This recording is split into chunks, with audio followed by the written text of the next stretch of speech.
Yeah. Good evening, ladies and gentlemen. This is the Yardley Borough Council meeting of March 3rd, 2026. I'm David Appelbaum, President of Council. I am going to ask that everyone rise so we can do the Pledge of Allegiance. I pledge allegiance to the flag of the United States of America and to the republic for which it stands, one nation, under God, indivisible, with liberty and justice for all. Borough Manager or Catherine, would you do the roll call, please? Mr. Goldstein? Present. Mr. Feiner? Present. Mr. Appelbaum? I'm here. Ms. Scherer? Present. Mr. Menzel? Present. Ms. Segal-Morris? And Ms. Howlett? Present. Everyone is accounted for. Great, thank you. Let's start with, Borough Manager, I believe that we have something to circumvent the community comments, or is that going to be part of the community announcements? But, yeah, what Caroline's? You're going to go first, and then I'm going to go. Okay, you've made that decision. Okay, all right. So we have a special situation here tonight, and, oh, jeez. You can't hear me? We have a special situation here tonight. We have a Borough Council member who is leaving us, a person who has been with us off and on, probably more times than he's wanted, but I'd like to recognize Ori Feiner, if you don't mind giving a little applause.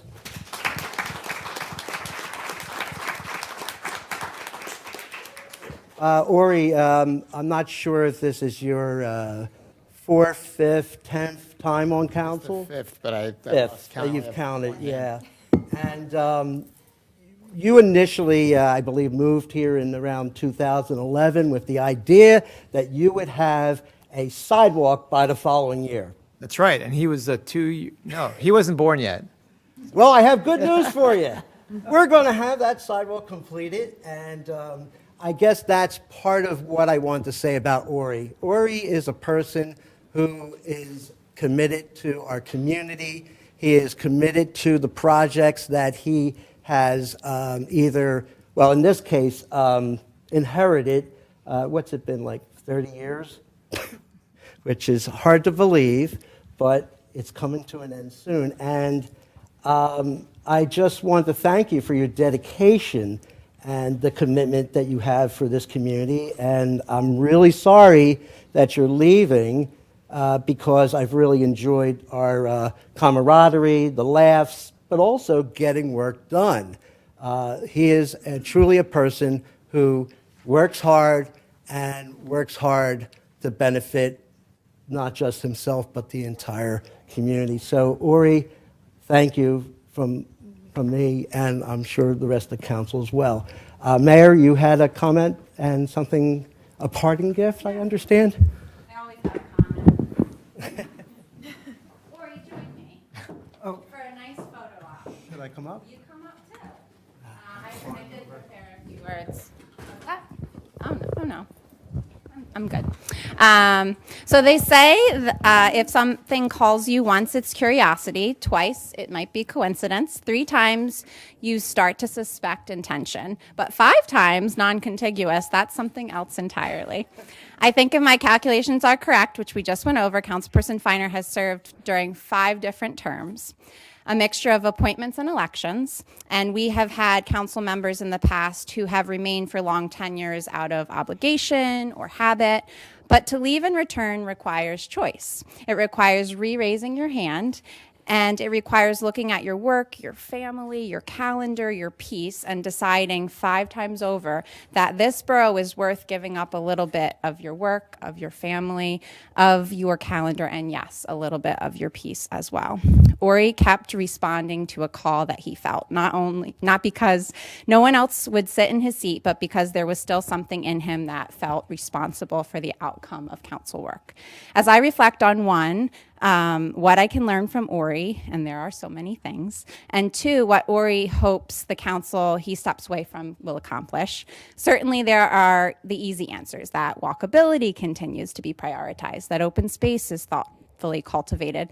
But the main lesson for me centers on intentional service. Every elected official, every member of our boards and commissions should take time to almost continuously reassess their goals and their ability to keep moving the work forward.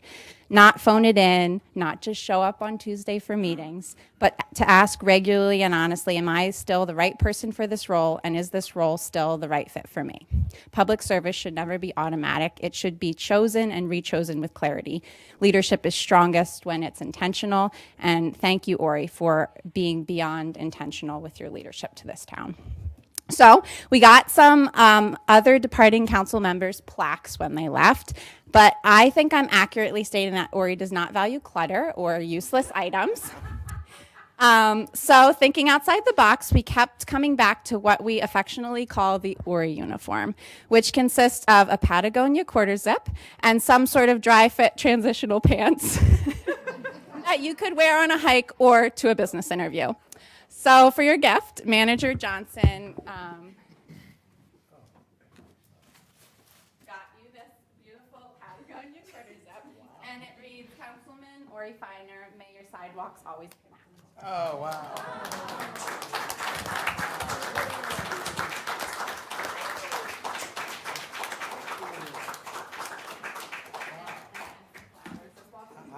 I was going to have it say, don't let the door hit you on the way out. I thought it was Public Works that. No, we've been through that already. Well, Thank you. I did, my mom said she was going to be here, but the weather kind of scared her. But she said you should write a speech. Absolutely. I didn't write a speech. I wrote a few words because I wanted to share a few words. First, I just appreciate this so much. Thank you. And it really has been going full circle because having moved here in 2011, I decided to run for council in 2013 because the sidewalk that was supposed to be there was not there yet. And, I had one 4-year-old, and then I had this one was in the works, and I wanted them to be able to walk. So I joined council, and it's very full circle to be here now and at the completion of that North Main Street sidewalk about to break ground. I want everyone to know that I am still 100% committed to this community and to getting the walkability done. I will do everything I can on the side as a member of the public to help out, so please don't hesitate to call on me. We just had this Public Works meeting that was I had to increase the margins on the page for all of the agenda items to fit. So it's a lot, but it's all happening, it's all working, and I'm here to help. I want to acknowledge the residents that came here about 30 years ago to ask for sidewalks and a more connected community. They created a process which culminated in a vision that I really just stepped into. I inherited it as you said, David, and I'm honored to have been given the opportunity and to now pass that on to the next person. It's something that I'm passionate about, but I stepped into it. This community wants it. And you can see the responses when we create those walkabilities in public spaces, overwhelmingly positive responses. It's something that the community wants, okay? I also want to acknowledge 30 years of predecessors on council. People have been working on this stuff on council, in the borough management, in the planning commission. This isn't, and the engineer, the solicitor, but there's just been something that people have been working on, okay? And we are seeing the pieces finally come together, and it's really exciting. And I appreciate all that work of those people who came before me. It's a privilege to do that. It's an honor to be here. And we have right now, at this moment, incredible momentum like we've never had before, because we figured out how to raise funds to do these projects and to finish this ultimate vision, which is really that everybody in Yardley and their families and children can leave their home and go to somebody else's house in this 1 square mile borough and not be hit by a car.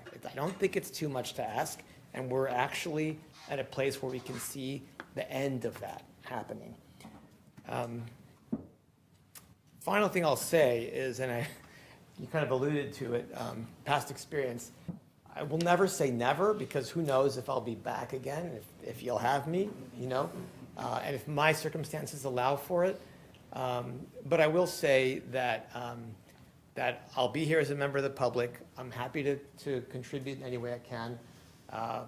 And please keep it going. I really believe in this team. It's a really strong team. We're in a really good place, and I'll be watching. I'll be watching you. So thank you all very much.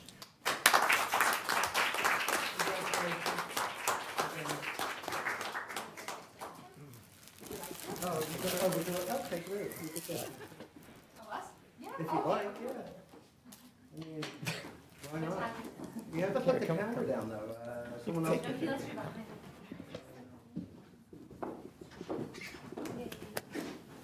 Here, let's, I should say one more thing, actually, that, my family has been very involved in everything. So, you get a whole family. And I think that's true of a lot of our families. The families often don't get credit here, but they sacrifice a lot, and they're often directly involved in helping out. You're here. okay, smile. Cheese. Sorry. 1, 2, 3. Beautiful. Thank you.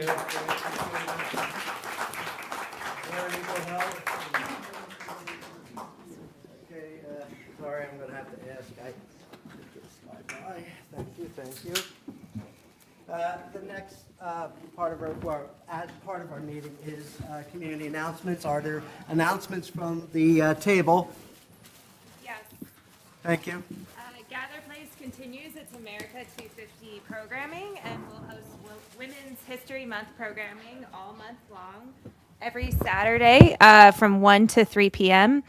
This starting at 1 p.m. will be refreshments and a chance to look around the museum, and then there will be planned programming at 2 p.m. on those Saturdays. This Saturday's program is about Lucretia Mott, the Quaker abolitionists, and the following Saturday's program is the First Ladies from Martha to Michelle.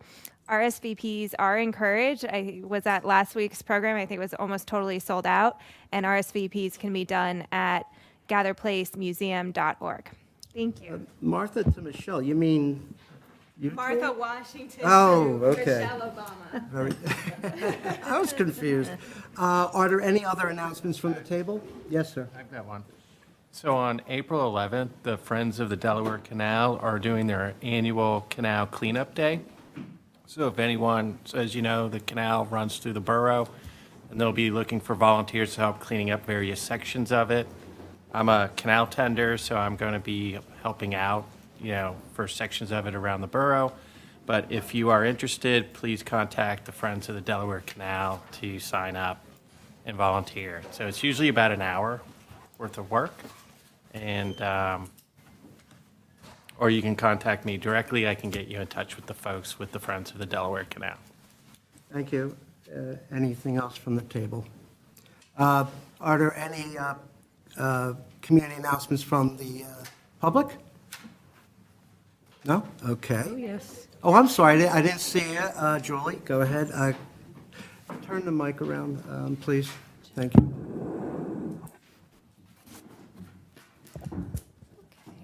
Hi, Julie Piscini, Yardley Borough. I also have some gratitude to give tonight. On behalf of the Yardley EAC and the Yardley Birdtown Group, I'd like to acknowledge the support of our community, our members, Patty Kleiner, Elizabeth Ogspich, John Celentano, our previous liaison to council, David Appelbaum, and many others. We have received a gold status as our bird town here in Yardley.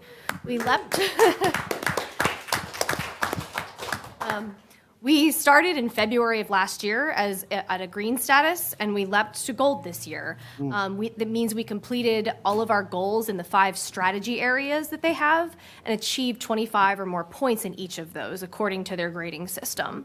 If you want more information on that, I won't go into too much detail. You can go to birdtownpa.org to find out more about that. Points were added together based on not only those 5 strategies, but the volunteer hours put in, the number of volunteers, and also the number of participants in the various organized functions and events that we had. So thank you, everybody, for your help. Well, thank you, Julie. Do you mind sharing when your EAC or Environmental Advisory Commission meetings are? They are open to the public? Yeah, absolutely. We meet the second Thursday of every month at 6:30 p.m. over in the rec room, which is next to the police station. Thank So, you. Of course, anybody is welcome to join us And, those evenings. Okay, and my gratitude for all the hard work of the committee. I see some of the members here, so thank you. Yeah. I have a couple other things too, if that's okay. Please, go ahead. So just to add to that, also Birdtown related, we're going to be hosting a bird walk on Saturday, March 14th. We meet at Lake Afton at 9 a.m. and we'll bird till about 11. And that will be from the lake to the Delaware and then a little bit of the towpath as well. I'm trying to do those the second Saturday of every month, so the next one might be April 11th, which is the same day as that cleanup, and I have an idea that I want to run by you now that you said that later. And then on March 27th, we're going to be holding a free presentation here at Borough Hall on bird window collisions and how they can be prevented in commercial and residential buildings. Data on bird collision deaths in Bucks will be presented by Vinoba Penderselvam, the president of Bucks County Birders. That presentation will be at 6:30 here in Borough Hall and is free and open to the public. And we'd encourage you to come if you're interested in learning about some of the work that his group has been doing here in Bucks and in Philadelphia as well. And that's all I have. Well, thank you. We really appreciate that. Thank you. Last call for any community announcements? Okay. Then we will, we will move on to public comment. This is the portion of the meeting where members of the public can address the council on matters not on the agenda. Please approach and state your name and whether you live in the borough or not, and keep your comments to 3 minutes or less. Do we have any public comments?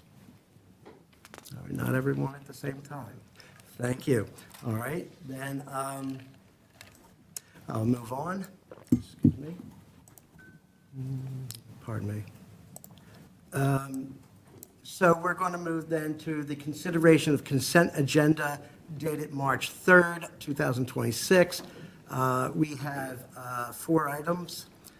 That would be A, approval of the minutes dated February 17th, 2026. B, certificates of appropriateness regarding a sign at 15 South Main Street. C, event permit for Music Go Round in Buttonwood Park. And D, event permit for Yardley Farmers Market, also in Buttonwood Park near the pavilion. Is there any member of council who would like to remove any of those items from the consent agenda? No, we're good, okay.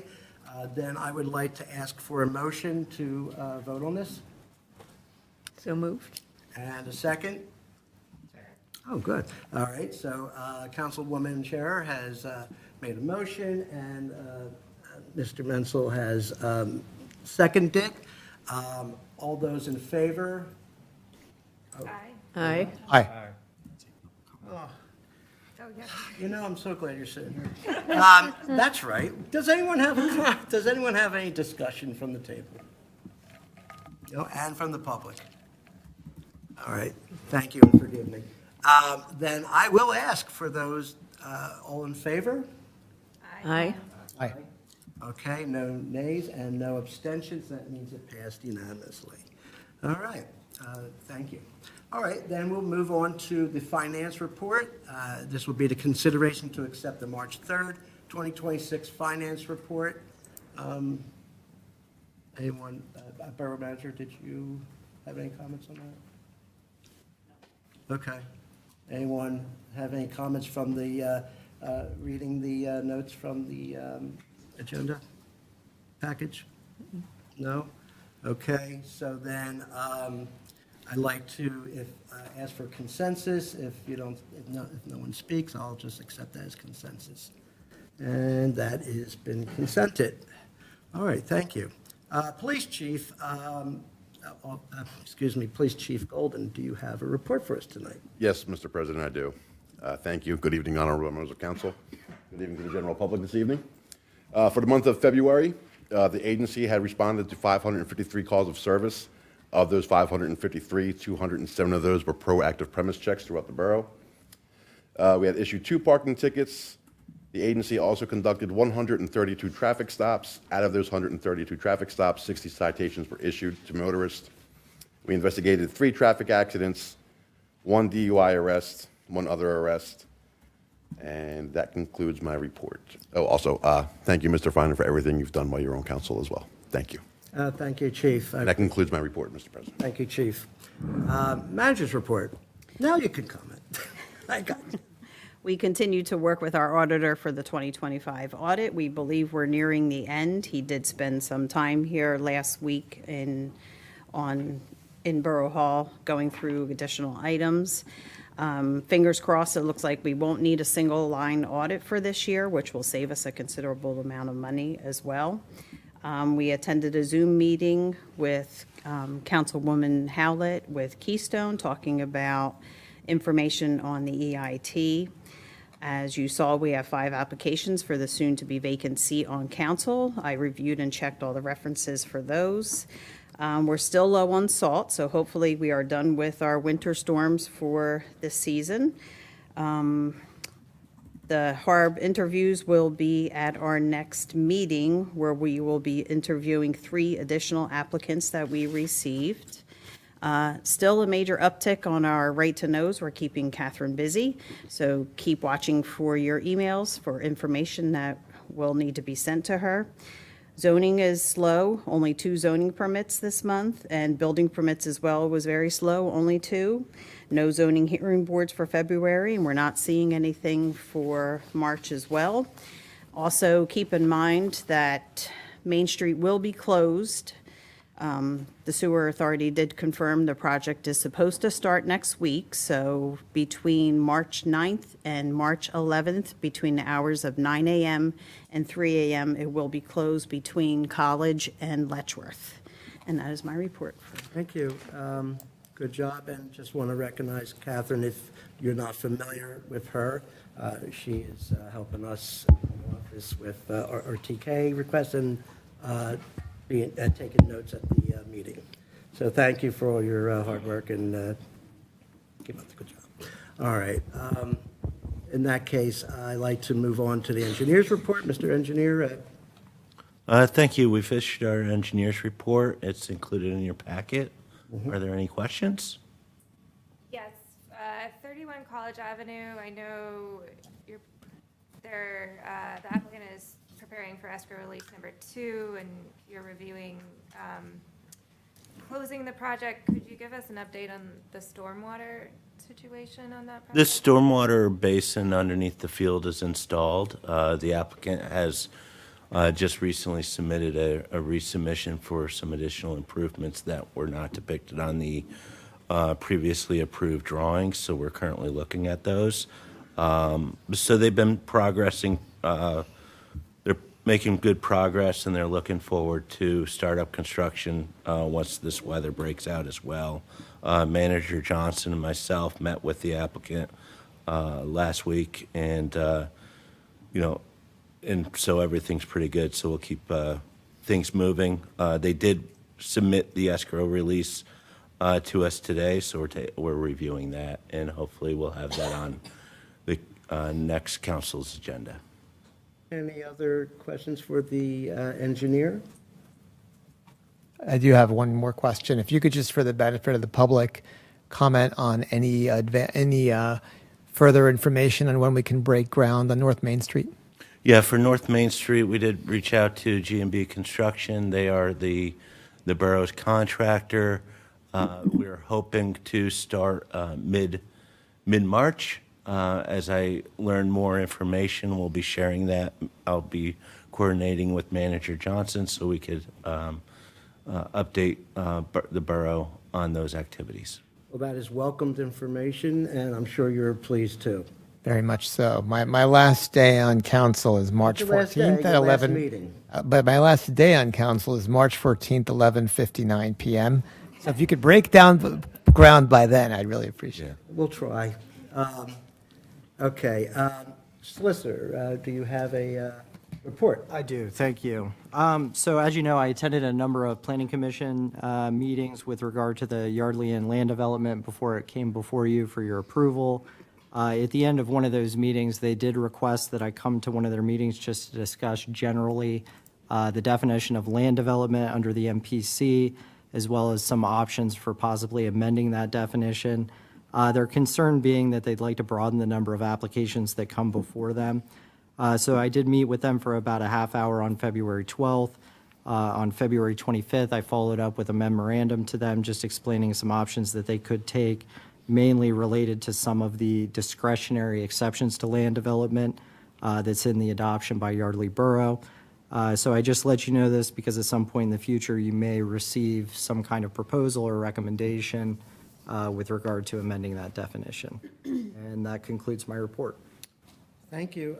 Any questions for the solicitor? Sorry. Mayor Thompson, do you have a report? Yes, President Appelbaum, thank you. So I have an update about Carry the Load, which has become a beloved tradition in Yardley Borough. And if you don't know what it is, Carry the Load is a national nonprofit organization whose mission is to instill the true meaning of Memorial Day in folks. And in the past, it had been a through walk coast to coast. And we were a little piece of it, so it always happened on an odd Wednesday in May, and folks who were able to get away from work came and joined us, and we always had great participation.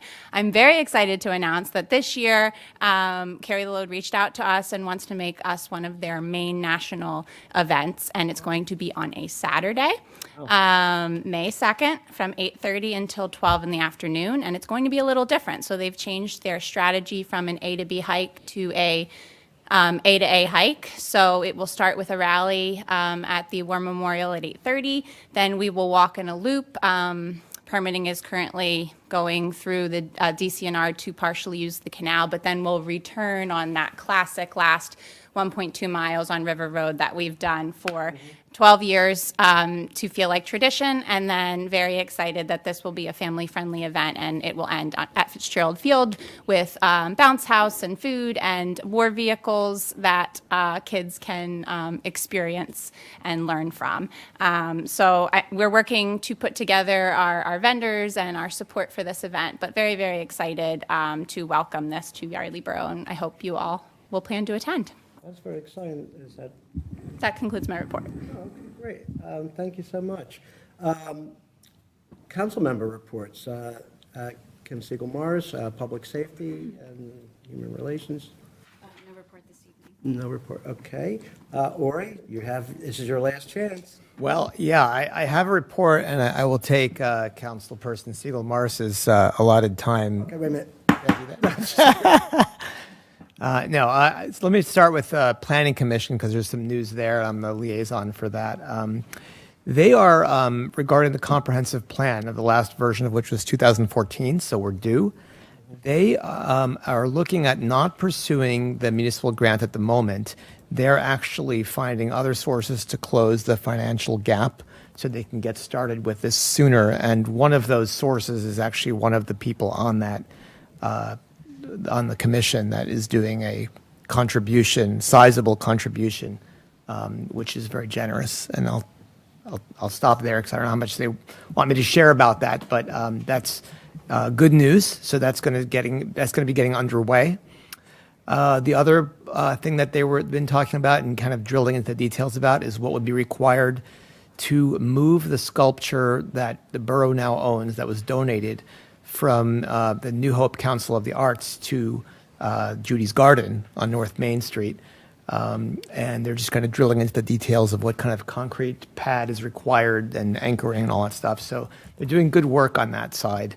There also was the question raised again. There's a strong desire to have integrated communications on the Planning Commission. And one thought was perhaps I know we talked about like shared drives and things, but perhaps one way that could be done with minimal changes and no technology updates would be that one person could be assigned to send and just to clarify the challenges, like things will go to zoning and they won't know about it, or there's just things happening and they don't have visibility.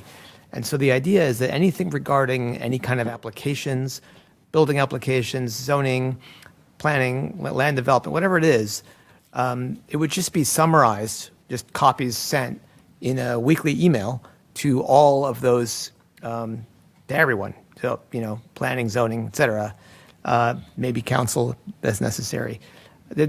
So one weekly email with all of it so that nothing would be missed. And if there was a feeling that they should be looking at something that they're not, they would know about it, or even if they're not supposed to be looking at it, particularly, they'd still know what's going on.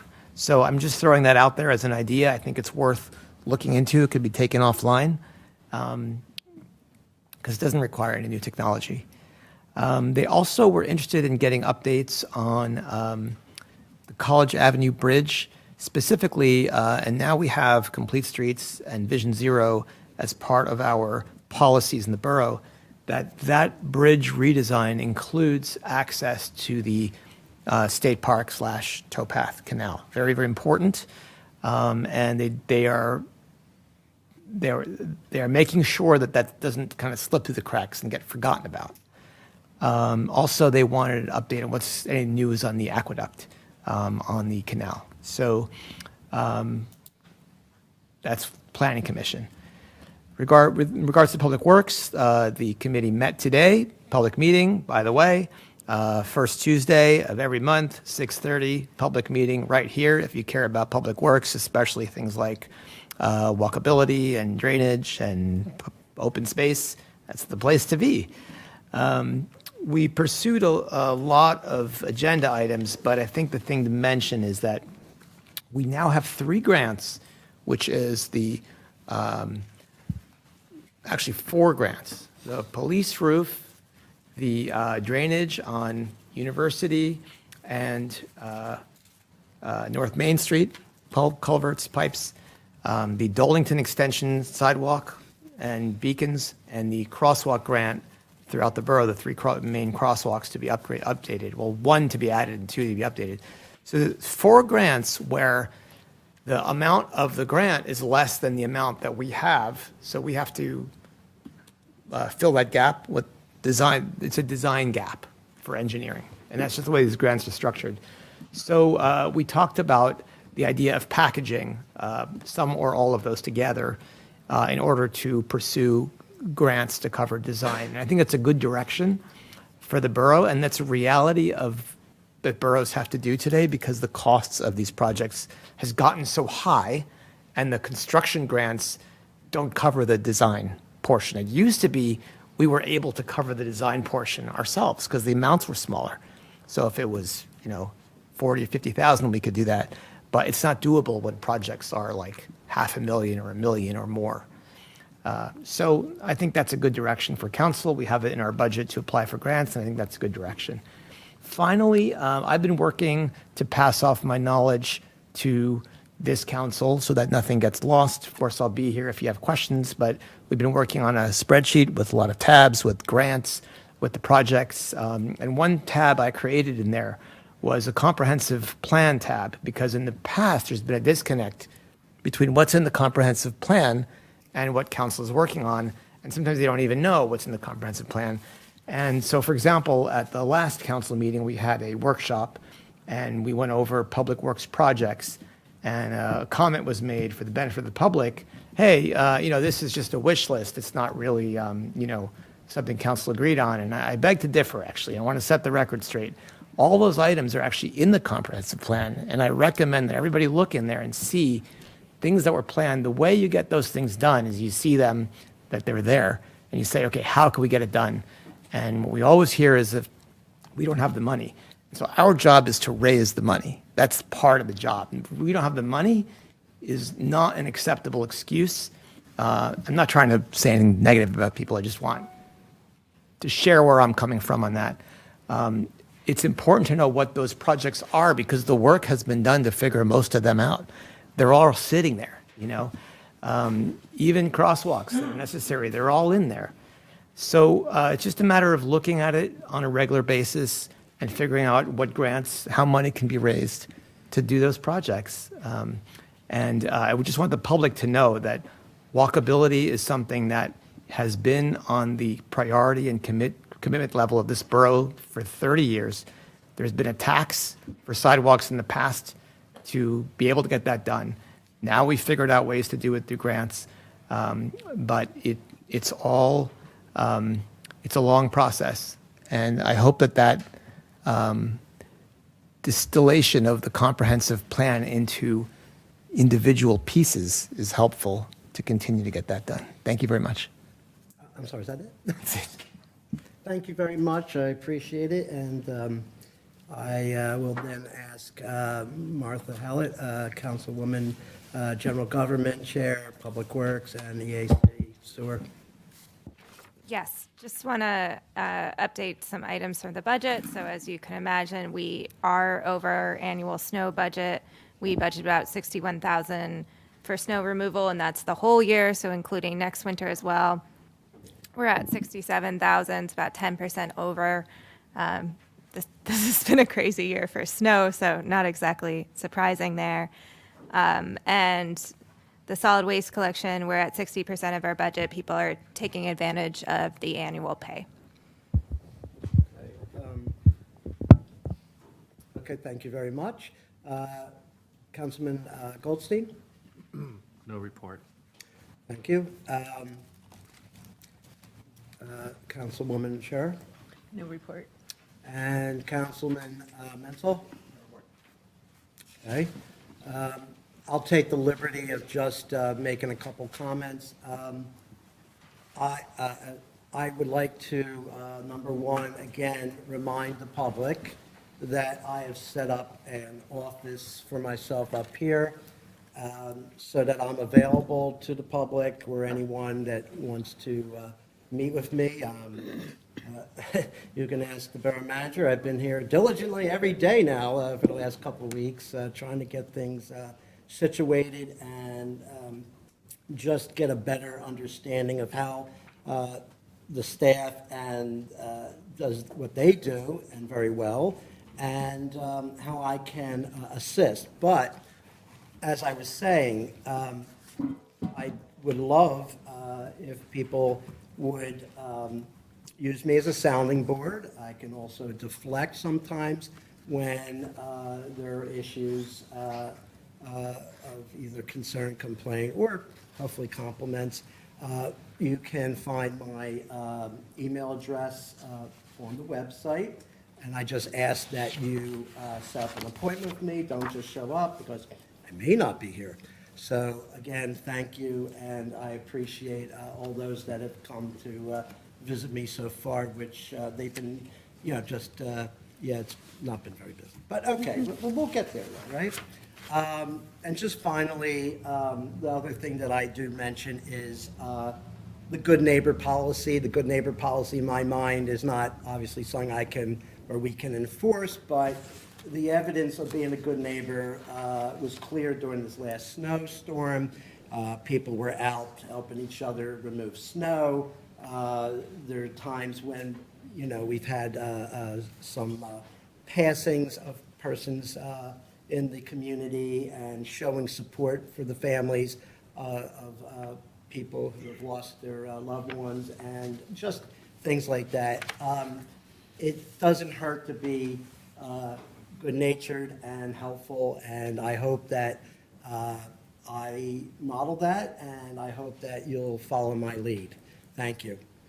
Now, for discussion items, I believe that Councilwoman Howlett has a discussion that she would like to present. Yes, thank you.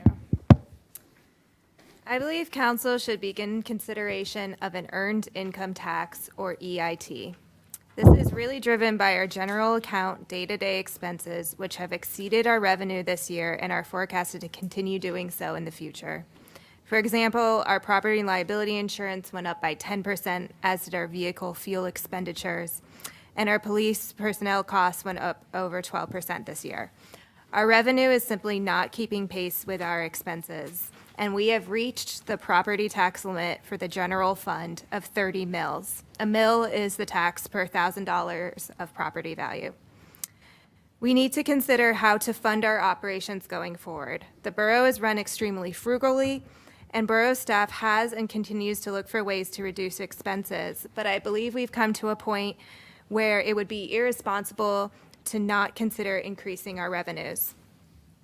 The vast majority of municipalities in Pennsylvania already have an earned income tax, including 53 out of 56 municipalities in Bucks County. So we're actually an outlier in not having it. An EIT would be charged on income derived from active employment and excludes Social Security income that our seniors rely on, disability income, active military pay, as well as capital gains. Depending on what we set our EIT percentage at, the implementation of an EIT could be paired with a property tax reduction, which would be very welcome to our seniors and others on fixed income, especially given the Pennsbury property tax increases related to the new high school that were passed earlier this year. I understand that there is history with an EIT in Yardley, and I don't want any residents to feel that we are considering this lightly or trying to push it through without their input, which is why I'm bringing up as early as possible. I would like to emphasize that this is something we are considering. No decision has been made, nor would it be until much later in the year when we are finalizing our budget. This is a tax I would pay personally, and the majority of people sitting here would too. I want to open discussion for setting a resident education session for May 19th for residents to voice questions and concerns, at which we could invite Keystone Collections, the company that Bucks contracts to collect EIT revenue, to this meeting. I'd also like to open discussions on developing a frequently asked questions document for the public to assist with outreach and communication. Thank you. Thank you. And you said that would be May 19th. That's the proposed date, so that's something we'd have to vote on. So look for information as we develop that. Yes. All right, thank you very much. Is that a discussion item? Sorry, Mr. President. Oh, I'm sorry, For all of yes, us? if you would like to comment, go ahead. Sure. I think it's just maybe fitting for me to comment because I was head of general government the last time that this was looked at. That was like, I don't know, more than 10 years ago, I think. And I think that back then we had a lot of room with our millage to increase the millage. So at the time I felt, I actually ended up coming out against it because there was room, there was headroom. We're now in a very different situation. We're at the cap. So we're not allowed to raise the millage beyond the current rate. So we're at the point now where, you can only cut so much before you have to figure out how to create more revenue. And I don't know if we want to start losing things like police, or maybe in the future we wouldn't be able to afford fire if it starts costing money. And it's kind of like obvious that you can't keep cutting things. You've got to figure out another source of revenue. So I think it's a different situation now than it was 10 years ago. And I think that the best thing to do is have an open, honest dialogue with the community to try to figure out, how do we get through this? What does that look like for everyone? And I think you're doing a good thing. I applaud your courage to bring it up, because to some people it's like a taboo subject. But I think to a good community has an honest conversation about how to pay the bills. And I think also that former Councilman Carlson, who I think is here in the audience, he did a beautiful job, masterful job with the Airbnb ordinance. And what we started with was different than what we wound up with. And it was over I think it was like a year and a half. And by the time we were done, there was no drama because all of the questions and concerns had been flushed out. And I think you may not do it the same way, but I think it was a good model for having, being open to doing that process that way, so that it doesn't felt like it's being kind of rushed into the community. I think that that's what is the thing that is the most, and I'm saying this just very open with the community, that is the thing that people fear, is that there's some kind of conversation here and then it's being thrust upon them. So engaging the public and allowing the process to take as long as it does, I think will yield a good result. And there are a lot of people in this community that I think would be happy to play an active role in that and assist with a good outcome. So thank you. Thanks, Lori. And just to speak a little bit more to that, this is a different situation than 10 years ago. Where we are now with our expenses, it's not driven by one-off projects or improvements that we've tried to do. Those are mainly grant funding. What we're talking about not being able to pay here is our day-to-day operation. So residents really will feel pain from this if we don't reform our revenue, and it's something that we need to seriously consider. Thank you. Mr. Menzel, you had a comment? I think something that's important to say that you didn't share is that most people are already paying an EIT depending on where you work. It's just you're not getting it collected by Yardley. And I think we've kind of become known as the place that's paying less for things, whether it be police force or snow removal and all of those things. And you're never going to get the top talent, you're never going to get the best for the community when you are the lowest bidding person. So I think it's worth considering bringing this in so we can be paying people, you know, more and bringing in sort of the best of the best in the situation. I think it's only going to make the community better. So I'm a big, strong supporter of it. Thank you. Anyone else? Since we, oh, I'm sorry. I'll say something real quick. 1 second. So I think that the police department is going to come up frequently in conversations as we discuss an EIT. And I think why we're seeing larger jumps this year and last year in the police department specifically is because our wages lagged so far behind other municipalities because we don't have an EIT. We can't pay competitively. So when we look at that 12% increase that Councilwoman Howlett mentioned, it's because we're trying to catch up. It's not necessarily because our police department is anyway being run in an ineffective or inefficient manner. And actually, without throwing anyone under the bus or naming names, you know, I've met with the police department several times, and one of the officers early on in our meetings when we're considering, you know, reducing costs in our police department said, you know, why aren't we considering an EIT? It's a disservice to the officers that you all can't pay us market value. So it's being talked about throughout the office. Well, thank you. Now I'll take public comment. Jonathan? Yes, sir. Would you like to come up and speak? I'm just curious. Just tell us your name and if you live in the borough. Sure, Jonathan Woodring, 14 Van Horn. And maybe this comes out in the mechanism that you're talking about on the 19th, but I guess 2 questions. One, the structure, proposed structure of that, whether it be flat, progressive, et cetera, in terms of how that would work, or is the mechanism, you know, this 19th conversation, those kinds of things get fleshed out. And then 2, what's the mechanism for the decision point on, you know, does it go forward or not? It's just my own curiosity questions. Sure. So it is a flat percentage on somebody's income. So in a way, it's progressive in the sense that if you make more income, you're going to be paying a higher tax. But the actual percentage is the same for everyone. Usually municipalities set it at 0.5% or 1%. And the mechanism for making a decision, we're really in the exploratory stages. We want to get a lot of resident feedback. I think we would have to seriously start making the decision end of August, September, as we're getting the budget together.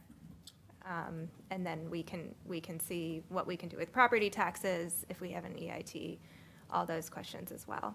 But yeah, right now, it's really about making sure the public knows that we're considering this and hearing people's opinions on it. And it's really important that nobody feels we're trying to do this behind closed doors or without public input. Thanks. Yeah, if I could just add generally as well, I mean, if you're going to have this resident input session, that's obviously one opportunity for the public. There would be another opportunity when there was a draft ordinance and there was a vote to advertise. Then at that point, for this type of ordinance, I believe it has to be advertised in the paper 3 times. And then there would be another meeting for the adoption of that ordinance. So there should be a lot of opportunity for input. Okay. The gentleman in the rear, would you kindly come up and tell us who you are and if you live in the borough or not? You do not have to give your address.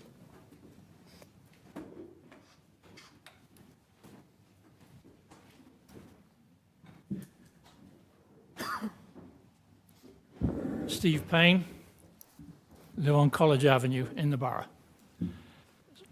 Obviously, this earned income tax is a very tricky thing, and I've heard some pluses and minuses. I think the time period to install this by August, I think, is a little bit soon. It probably should have been started last year. I think what you need to do is prepare the numbers exactly. How many people in W2 are going to be paying this tax in the borough, so we get a number that we're going to get, as opposed to those people, for instance, in Philadelphia, who can't get out of it, would have to pay double tax, and so on. So exact numbers as to what the revenue is likely to be. I also believe that because of the nature that it's a tax, it may be an idea, obviously there are pros and cons that I've heard, Pensbury, that sort of thing, you're capped on your local taxes. Those should all be outlined in some sort of forum which is public, email or whatever it is, so that people can see the pluses, the minuses, the pros and cons in detail. I also believe because of the nature as a tax, I think you should consider putting it on a ballot in an election.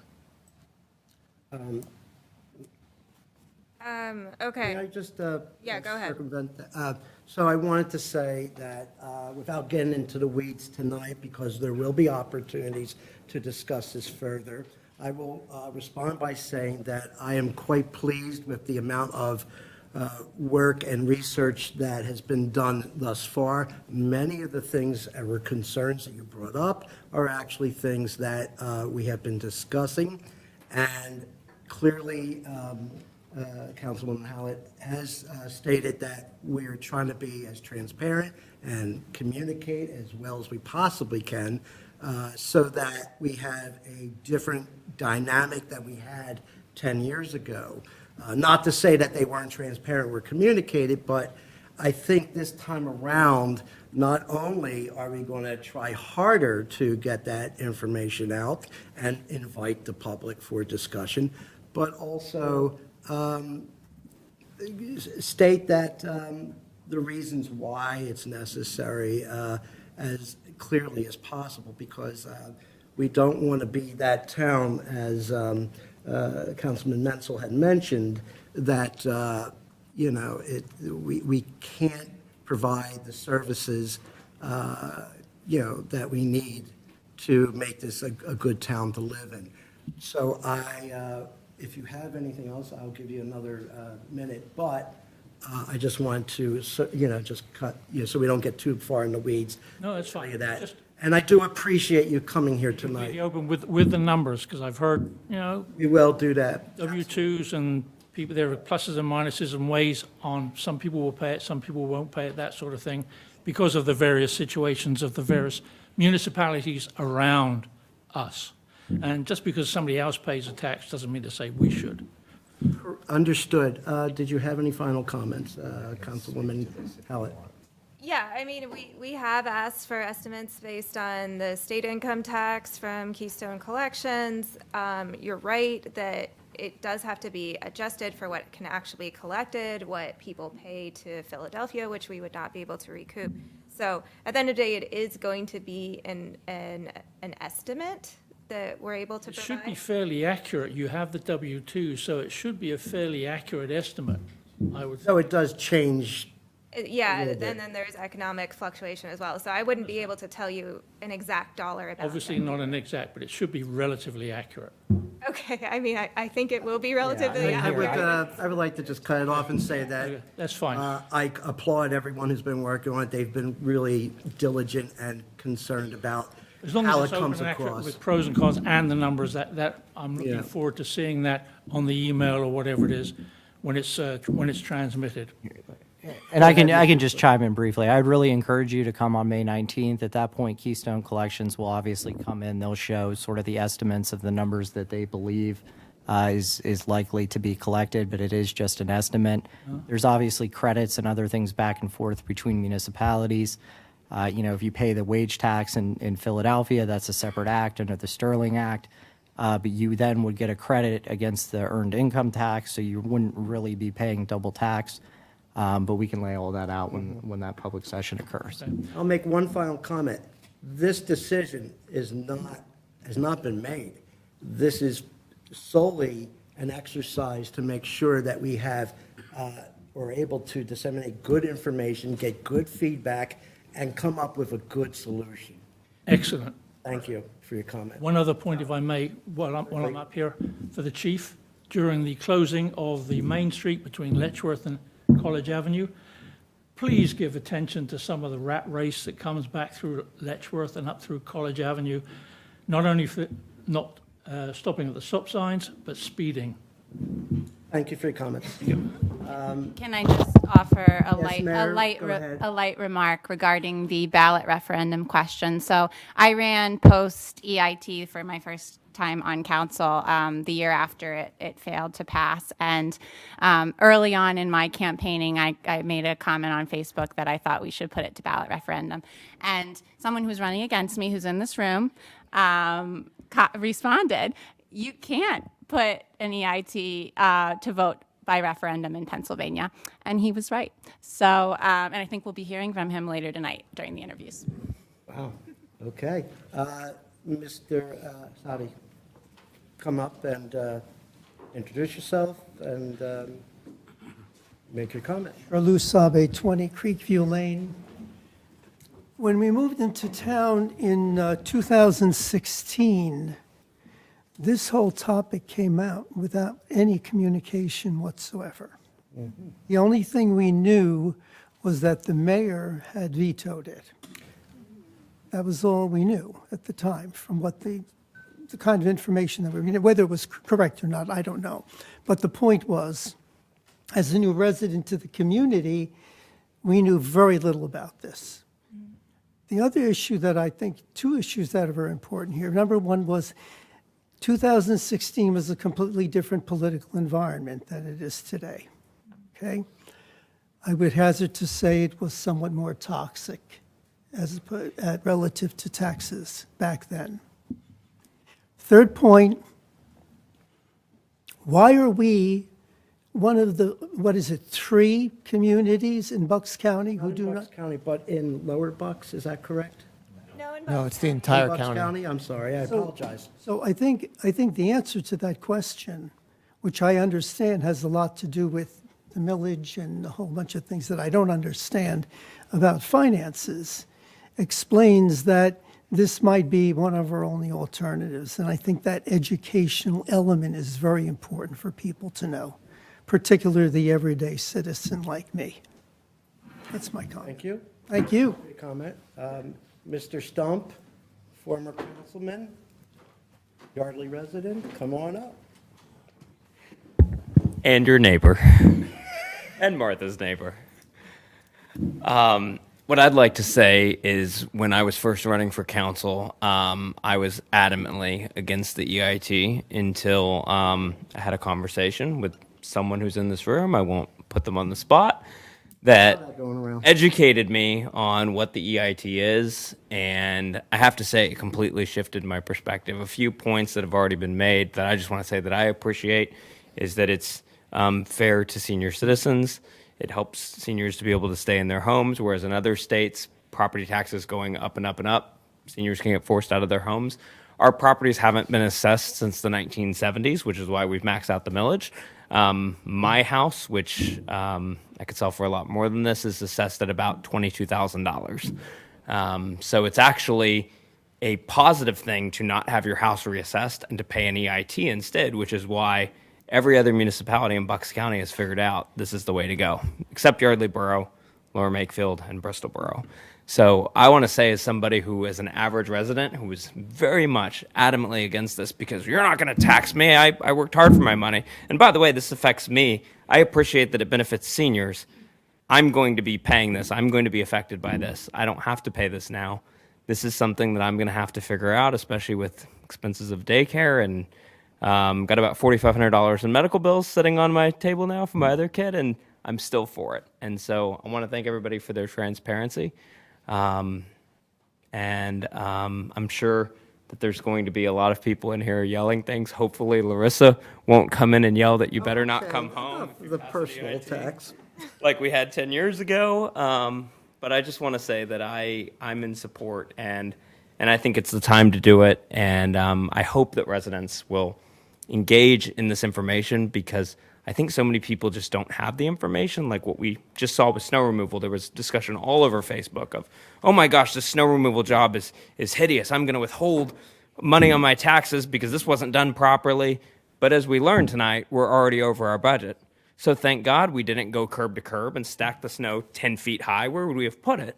Because we would have spent $100,000 on snow removal, like I've heard another municipality in our area has already done. So I thank you all for your fiscal conservatism. And even though I'm not excited about writing a check to the government, I'm a little excited to pay the CIT to make our community better for police, for fire, for all of those things. It's the bare minimums. It's not so that you can get a council president Lexus or anything like that. You're gonna bang the gavel on me? I don't think that's. I was giving you a few more seconds. Thank you very much. Any other public comment, discussion? Oh, thank you very much. I think that was very useful, and again, I want to thank everyone who's been working on it. We're moving on to other business. Now, tonight, we have a special circumstance. We'll be conducting interviews for borough council terms that are ending on December 31st, 2027. As we already have mentioned, our friend and colleague, Ori Feiner, is resigning effective, what was that again? I almost said December. March 14th, March 14th, 11:59 p.m. And we have a group of very talented and civically minded people to interview. I would defer to the borough manager to take this portion over. Excuse me, Of the helping them. Mr. President, sorry to interrupt. I will in a second. So would you kindly handle that, please? Sorry, So those that are, excuse me. so those that are being interviewed tonight, would you follow our borough manager? You'll be sequestered in a soundproof room. Okay, now I'm going to ask the solicitor to make a comment. Yeah, so, just generally for the public, obviously, this is a unique situation.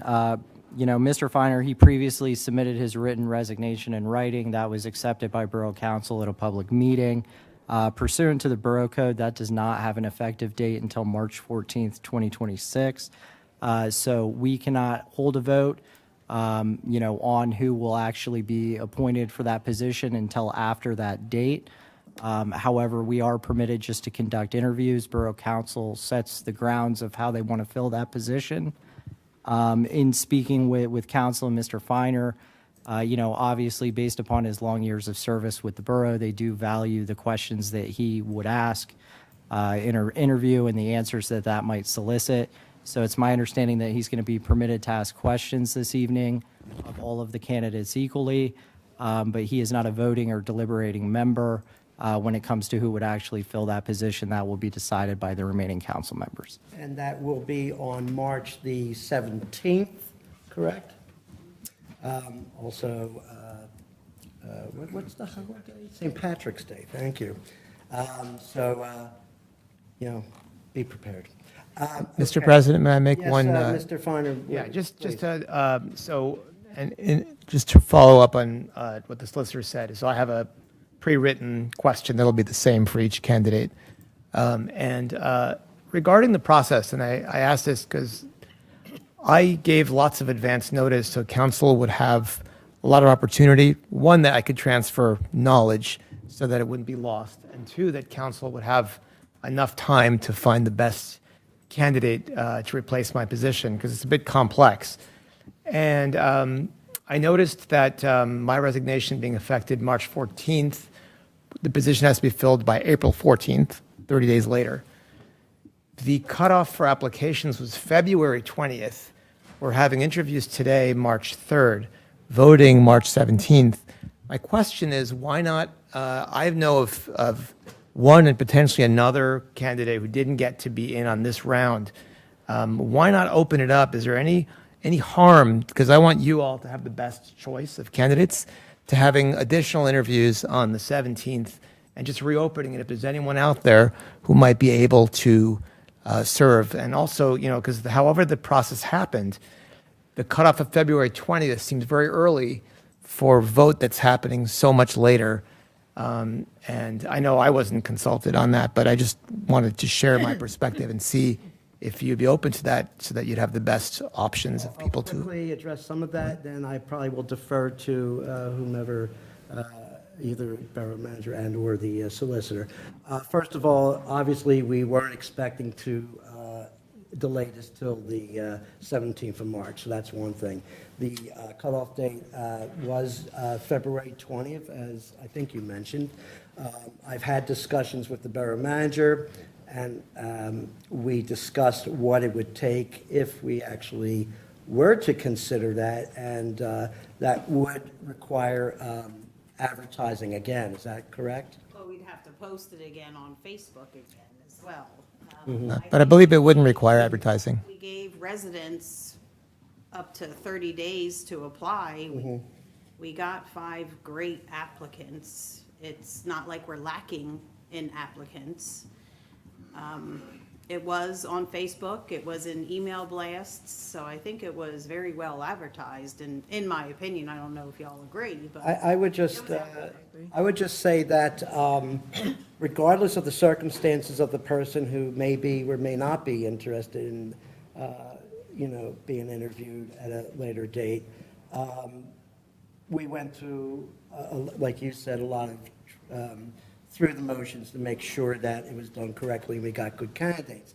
I also, as president, don't want to give the impression that we will make exceptions unless it's dire or absolutely necessary. Now, of course, you could argue, and I hear you, I do, that it may be, but I'd like to defer to the solicitor now.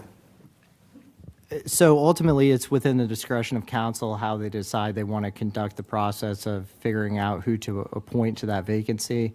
The only requirement under the Sunshine Act is that all deliberations and voting that it occur publicly at a public meeting. There is actually no discrete requirement that you even hold interviews altogether. But certainly, Borough Council, if they want to open it back up, they could do so by motion. But otherwise, it's a discretionary decision for council how they want to go about the appointment process. With that said, thank you very much for that explanation. With that said, I'm not opposed to asking my colleagues on council their opinion, and if there is a motion, I guess I will take that. I'll make the motion. And would anyone like to second that? The motion to specifically to reopen let me specify the motion. That's why just I so- said, yeah. sorry. Pursuant to the application process for Borough Council that was previously ending February 20th, which reserved the right to extend the application period. I'd like to make a motion to extend the application period to March 12th. March 12th? Yeah, only because I'm looking at enough time to. Sure not March 14th at 11:59 PM? I'm kidding. Yeah, I mean, I have to be specific, right? So I'm open to changing that, but Yeah. is that okay for a motion, or is that too complicated? Say that one more time, Is that motion, is that clear, the motion? please? I think it was clear. Yeah. Yeah. Would anyone on council like to second that before we discuss? If we are extending it, does that mean we then select the person on the 31st? No, the 17th. No, if you were extending it. Yeah, like in the We would past. do interviews on the In 17th. the past, we did the interviews and selected them right there, so. Oh, you could okay, do okay. another So- round. Yeah, and so still we select don't on the have to, 17th. if this was to pass, we would not have to extend any further than the 17th.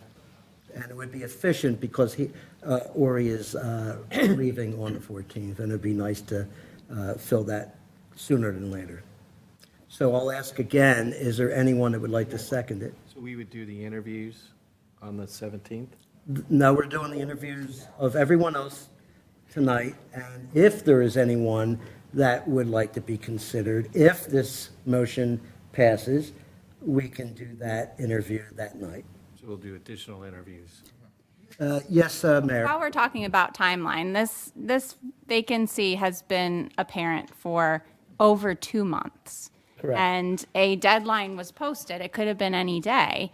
And we have 5 people who took time tonight to come out and be interviewed, and we haven't even heard from them yet. And now we're already assuming that they're not correct for the job. I'm very uncomfortable with that. If you couldn't get your stuff together in 2 months to get your application in by February 20th, I wonder if you really wanted the position. Thank you, Mayor.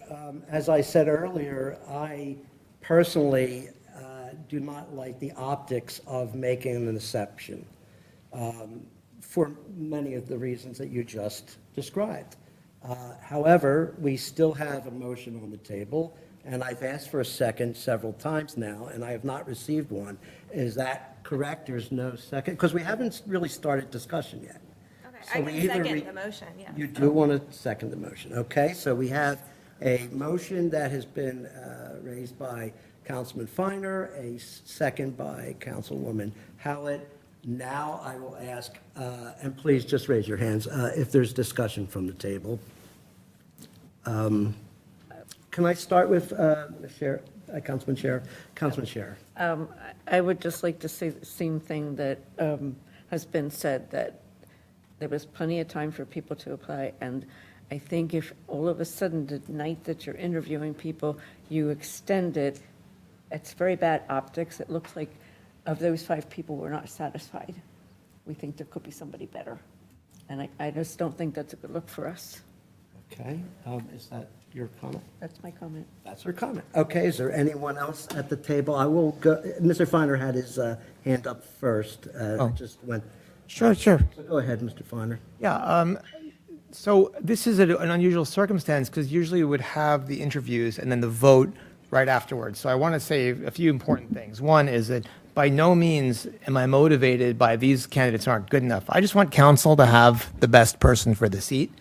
And because there's such a space, there was an article that came out about me leaving council, and all of a sudden all these people started reaching out to me, hey, I didn't know you're leaving. Sometimes news travels slow, people are busy, especially in the beginning of the year. Whatever happens, people don't get the message and their circumstances change. I'm just saying, hey, there's no harm in having more candidates, and maybe you'll have more volunteers and future candidates by doing it. So why not reopen it? That's my perspective. It's not to say these candidates aren't sufficient. You very well might have your candidate right here. One point, and I'll get to, I think it's Mr. Goldstein, is that correct? And then the mayor. One point I wanted to make is that this is a 2-year term, and so it's not a long period. And I'll stop there. Mr. Goldstein, you had a comment? Yes, I was just going to just second what Vice President Scherer said, is folks came here tonight, they took time out of their schedules to interview, and I think we should stick to our original plan and not change it at the last minute. And Mayor? I just wanted to remind folks that there is very good precedent baked into law here that helps us in situations should we not find, and I'm not part of that but should you all not find any of these candidates acceptable for the position, and I'm not saying that will be the case, but there is a process. If the vote fails, then there's another bite at the apple by council, then we have a vacancy board. So it's not as if we interview tonight and we don't have options from there. Thank you. Councilwoman Scherer again? I would like to piggyback on that and just say that we all got all of the packets, the applications and the, references. So we all are aware. It's not like at the end of tonight, we would think that no one was available or no one was appropriate. We all looked at them, and I think if the majority of us that looked at them feel as though they were good enough for tonight, and we don't want to invite more people to come because it does have that look that we're not satisfied with what we have tonight, which is an insult to the people that just came here tonight. And I'll just ask again if there's any other comments from the table. One final comment, just about these 5 Mr. people. Feiner? Well, because it's come up a few times. I don't know any of those the people who applied very well. I know some of them from being around town, and they're fine people, and I'm very, very appreciative that they applied to do this job. So this is nothing to do with that group. I don't like that this is mixed with that. I just want to make it clear that I'm thankful, and I think it's a great group. Okay. And is there any discussion from the public? No? Well then, oh, I'm sorry, would you come up, please? And Carol? Nice hat. We sell at the farmer's market. I'll check it out on Saturday. Go ahead. Would you just say who you are and, I'm Carol Such. Live in I live on Cadwallader Court in Yardley. I agree with the mayor and with Michelle. It just, I'm sitting in the back there and I'm reading that it doesn't seem right. I agree with that we have good candidates and to use what we have, interview them and see what we have. It's coming across, I'm sitting in the back, and it's coming across wrong, what I'm hearing. You might not, you're good, Yuri, I know you're a good man, and I know that you want the best for the job and all that. But I'm just sitting in the back, and it's not coming across right. That's all. thank you very much. I'll again ask if there's anyone else from the public that would like to comment. Otherwise, I will move forward with a vote. Okay, so with all discussion had, I'd like to ask, actually, I'd like can I do a voice, is that what's called, voice count, please? Roll call, thank you. I'm getting it. So I'll do a roll call. So I'm going to start, if I do this right, I'll just ask for each individual to say that. Okay, so I'm going to go from my right and down. Councilman Segal-Morris, what is your vote? Nay. Nay. And Councilwoman Howlett? Nay. And Councilwoman Scherer? Nay. I am nay. Councilman Goldstein? Nay.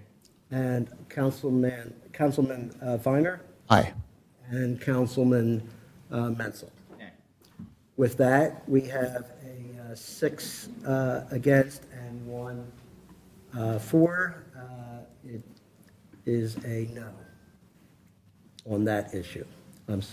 Thank you, and thank you for the very thoughtful comments you made, and I hope that you understand.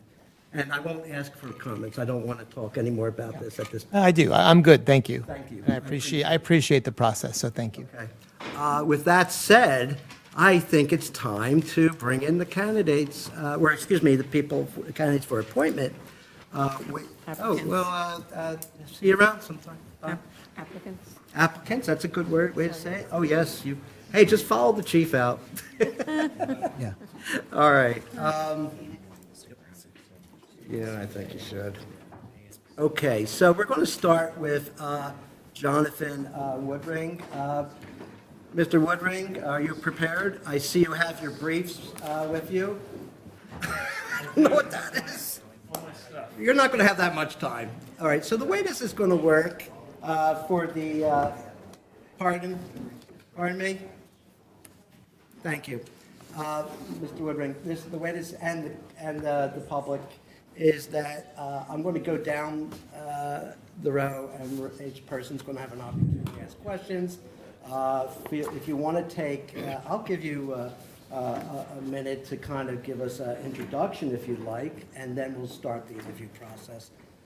Please. All good?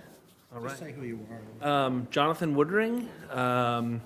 I've lived in Yardley Borough since 2011. We moved out here from Philadelphia with some young kids and have been here ever since, happily.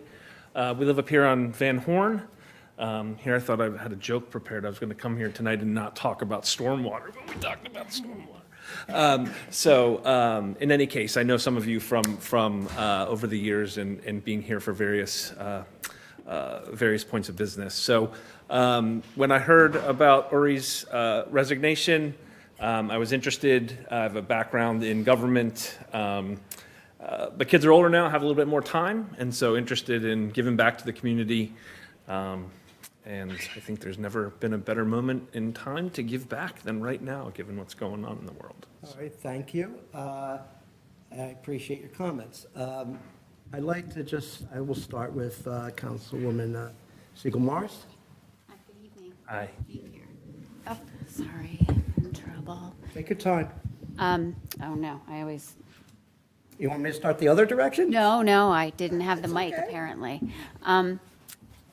I just was interested to know, like, are you a person that considers yourself able to change your opinion upon hearing new information or the opinions of fellow council members?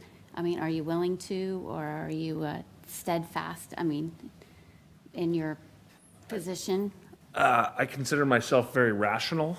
I am certainly not an ideologue, but I do value logic, reason, facts in evaluating certain things. And certainly things that come before you all, I assume, you need to be open-minded. You're not going to know necessarily all of the piece of information and the context. So that would seem an essential skill to be able to evaluate perspectives, make decisions, would be to certainly learn from others that have well-reasoned arguments and well thought through. Thank you. Okay, you're done, then Councilwoman Howlett? Hi, Jonathan. Hi. So we are looking to replace the chair of Public Works. Public Works is the building and maintenance of our infrastructure, and it involves a lot of coordination with engineering, and it's a time-consuming position. So my question for you is, are you interested in Public Works? Are you willing and excited to lead it? Well, just a point of clarification before I answer. So is the position necessarily the chair of Public Works, or is that? I'm going to have to step in and say no, just because we should reserve that till after a decision's made. Ideally, Ideally, yes. a person would be interested in that, but it's not necessarily the case, but it's something I would like to know. Sure. I would say the two pieces that I would be interested in were, one of which would be Public Works, the other of which would be Economic Development. So those would be the two that I would sort of be considered in participating in, leading, et cetera. So again, I wanted to collect info around, like, is that necessarily the connection? If the answer is yes, that's okay. I just didn't know that coming in, hence my question.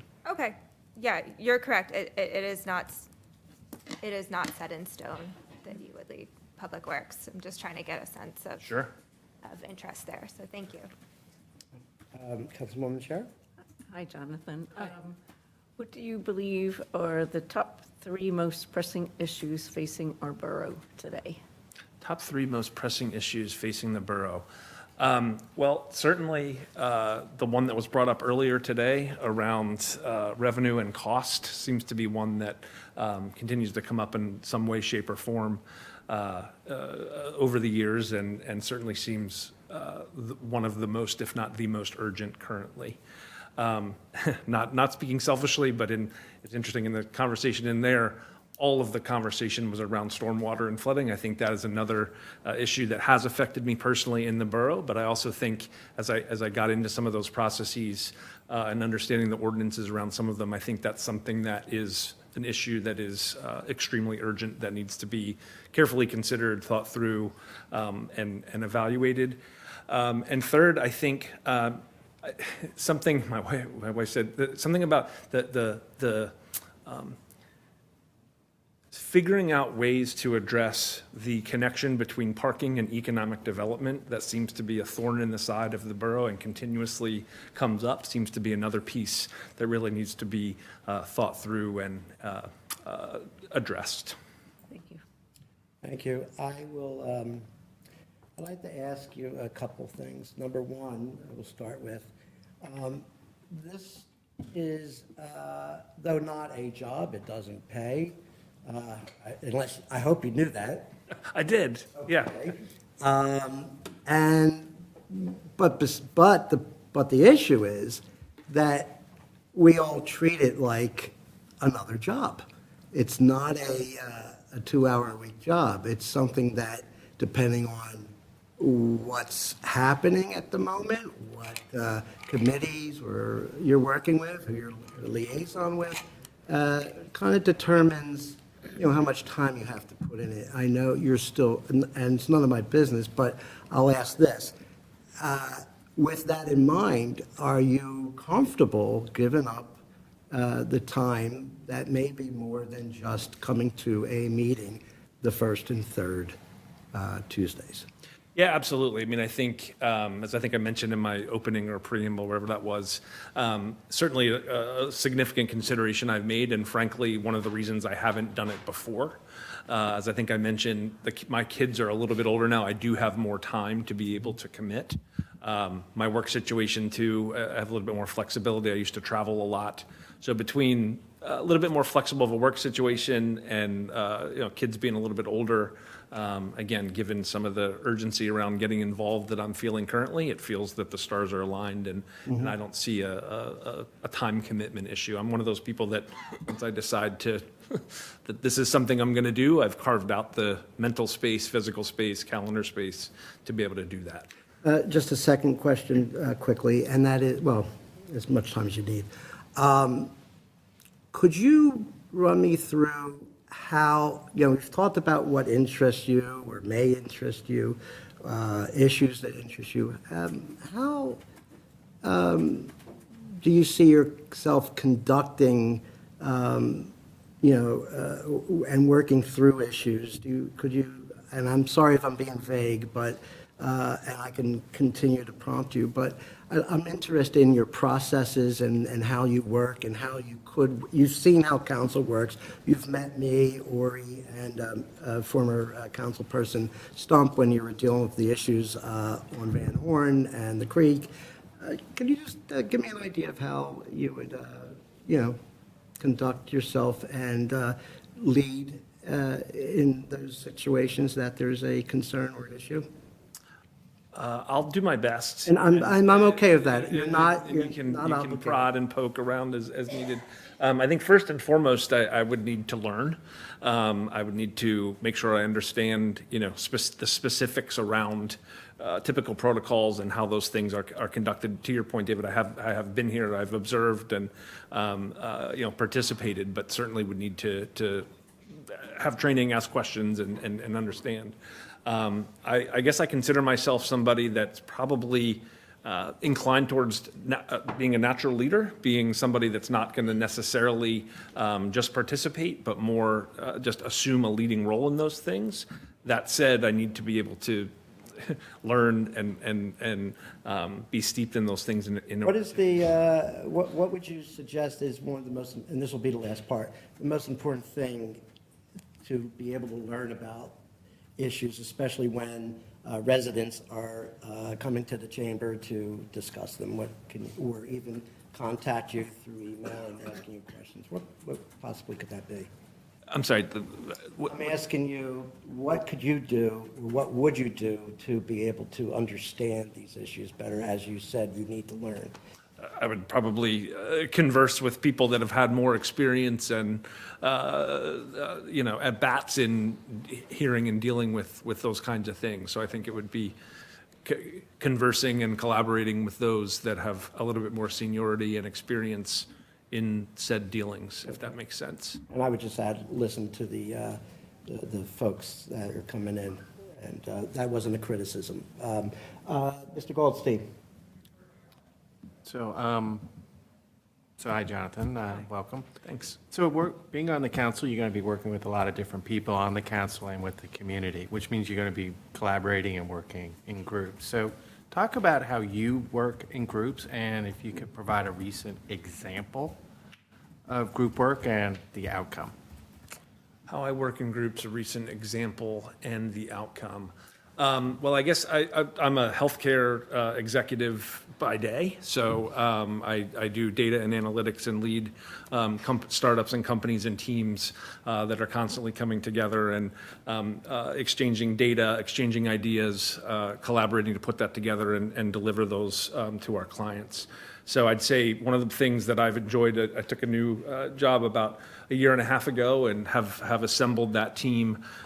We were, brought in and have recently gone through some acquisitions and brought other teams together within a private equity firm and have gone to market, rebranded, and I was a big part of that leadership team that identified the acquisition target, went through the merger and acquisition process, and led that. And so the outcome would, I guess, have been successfully pulling people together from different companies, walks of life, experiences, and putting them together under a new company that's branded and brought to market. Okay, thank you. Sure. Okay, and Mr. Feiner? Hi, thanks. Thank you for taking the time to be here and for your interest in contributing to our community as part of council. As the outgoing chair of Public Works, whose position will be replaced by someone, my question comes from that perspective. I'm part of a 3-decade line of council people working hard to meet our community's desire and plan for sidewalks, safer crosswalks, and open space. It's the execution part of the comprehensive plan, and it doesn't happen by itself. It requires managing projects, finding and applying for grants, and being creative and relentless towards the goal of a fully walkable Yardley despite financial constraints. Where there is a will, there is a way, and right now many of the pieces are actually coming together. With that knowledge, what is your commitment to walkability? What will you do? And what specific skills do you have to help this council complete the plan for a truly walkable borough? Well, first, Ori, just kudos to you in carrying the torch in that regard for so many years and across different administrations and folks coming and going, et cetera. It's been, watching from the sidelines a little bit, it's really a special thing that you've done, and to be able to even consider helping carry that through is frankly an honor. So thanks for that, as being a good citizen. And I forgot the pull through around so walkability. We live in the borough. We have 3 kids. My wife and I walk every day. We walk into town. We live frankly where we live because of the walkability. We moved out here from Philly. We wanted, my wife was still working in Philly. She wanted to walk to the train station. She wanted to walk to the coffee shop. She wanted to walk to the pub. We wanted to walk to the pub. So that sort of core element of being in the borough with accessibility to a train station, et cetera, was a big part of why we're here. And we take advantage of that every day. As people that live right over here, the walkability around the crosswalks we take personally as well. As people come flying through from Morrisville, my wife is there, shaking her hand. So we get it, right? We're in the community. We love to walk. It's a big part of why we're here, why we came here, why we're still here, and certainly aim to improve that. And frankly, when we walk up to your neck of the woods up there, it's not as easy and convenient as it is down here. So again, kudos for pulling that all the way through. In terms of what I could do personally, to continue to do that, it seems as if a lot of that momentum and pieces are largely in place. I can't pretend to know all of the details about what needs to happen to be able to do that, but I'm a fairly quick learner, passionate about the idea, passionate about pulling it through, and feel fairly confident that with everybody's help and support, I could be a torch bearer for pulling that all the way through. So, thank you. That helps. And you're done? Mr. Menzel? Yeah, so I think a big part of what makes an effective council is everyone's sort of uniqueness and what they're bringing to it, and making sure that we're not all sort of the same, right? So my question is, what unique perspective do you bring to the council? I mean, granted, you don't know our professional backgrounds or anything, but what's something that you feel like is a unique sort of take on what you can do and the experiences and perspective you could bring to this? Great question. One I was not prepared for, but I'll give it a whirl. So I think, my uniqueness, I bring a certain experience professionally. I do a lot of work in startups, have done a lot of work in startups, and I think that lends itself fairly well to being able to interact with diverse groups of people, understanding different perspectives.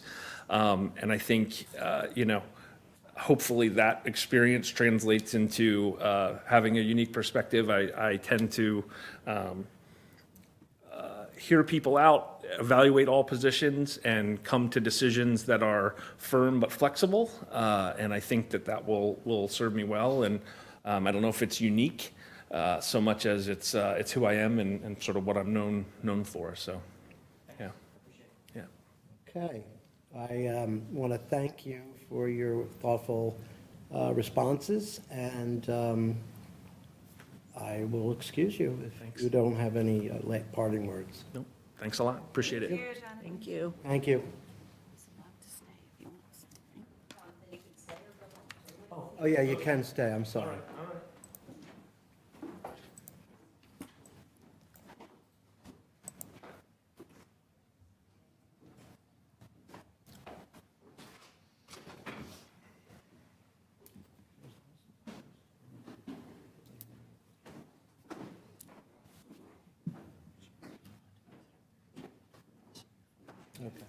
Okay.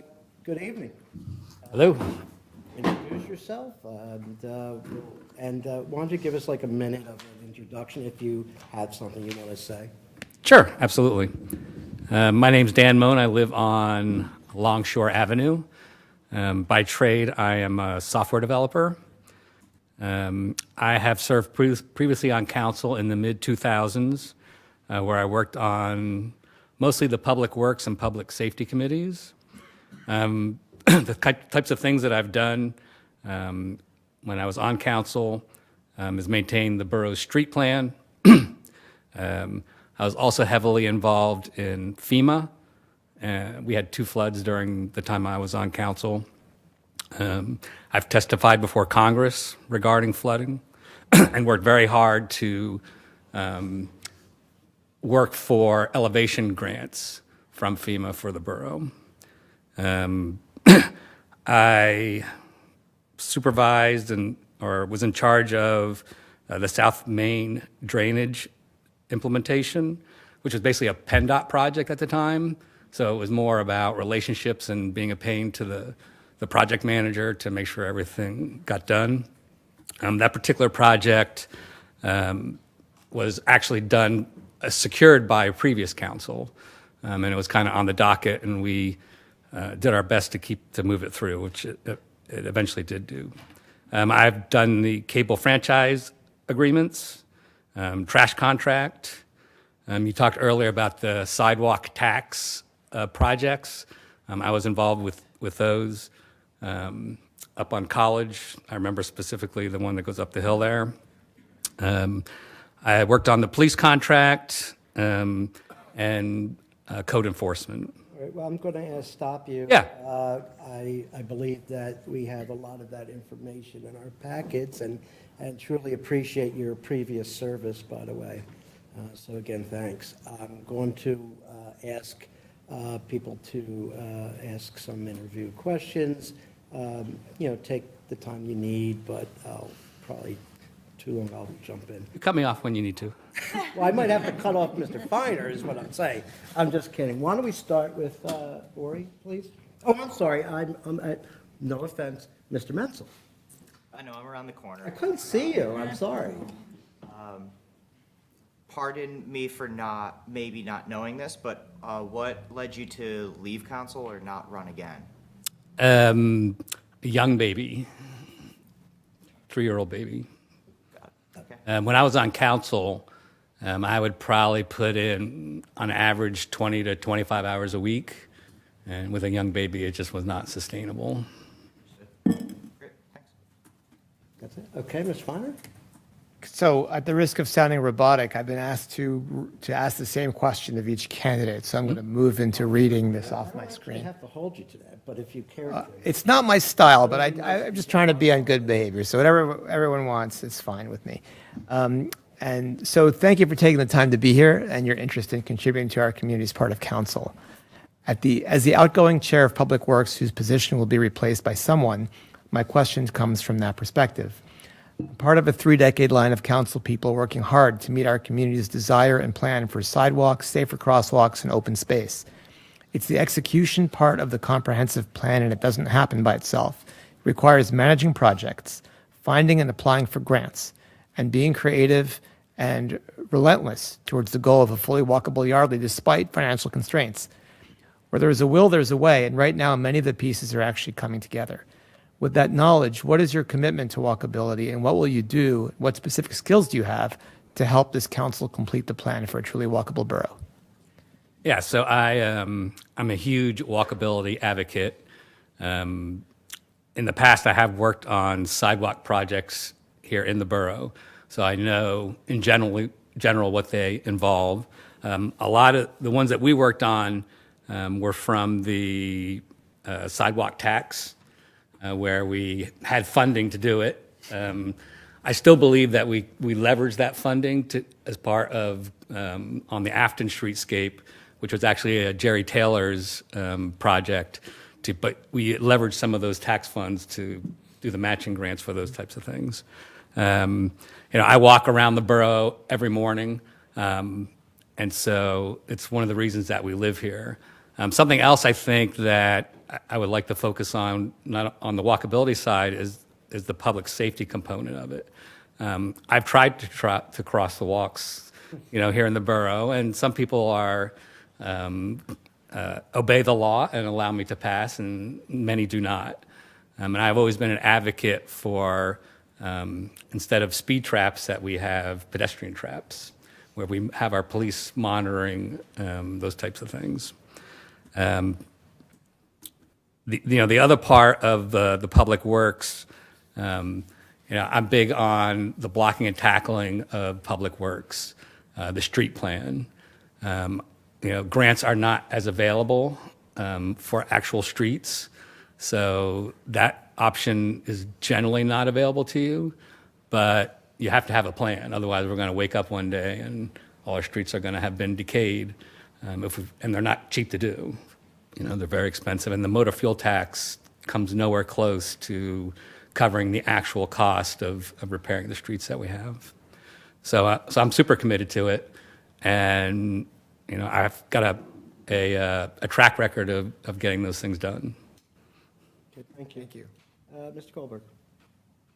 Goldstein, sorry. It's one of those. Sorry. Okay. Hi, Dan. Hey.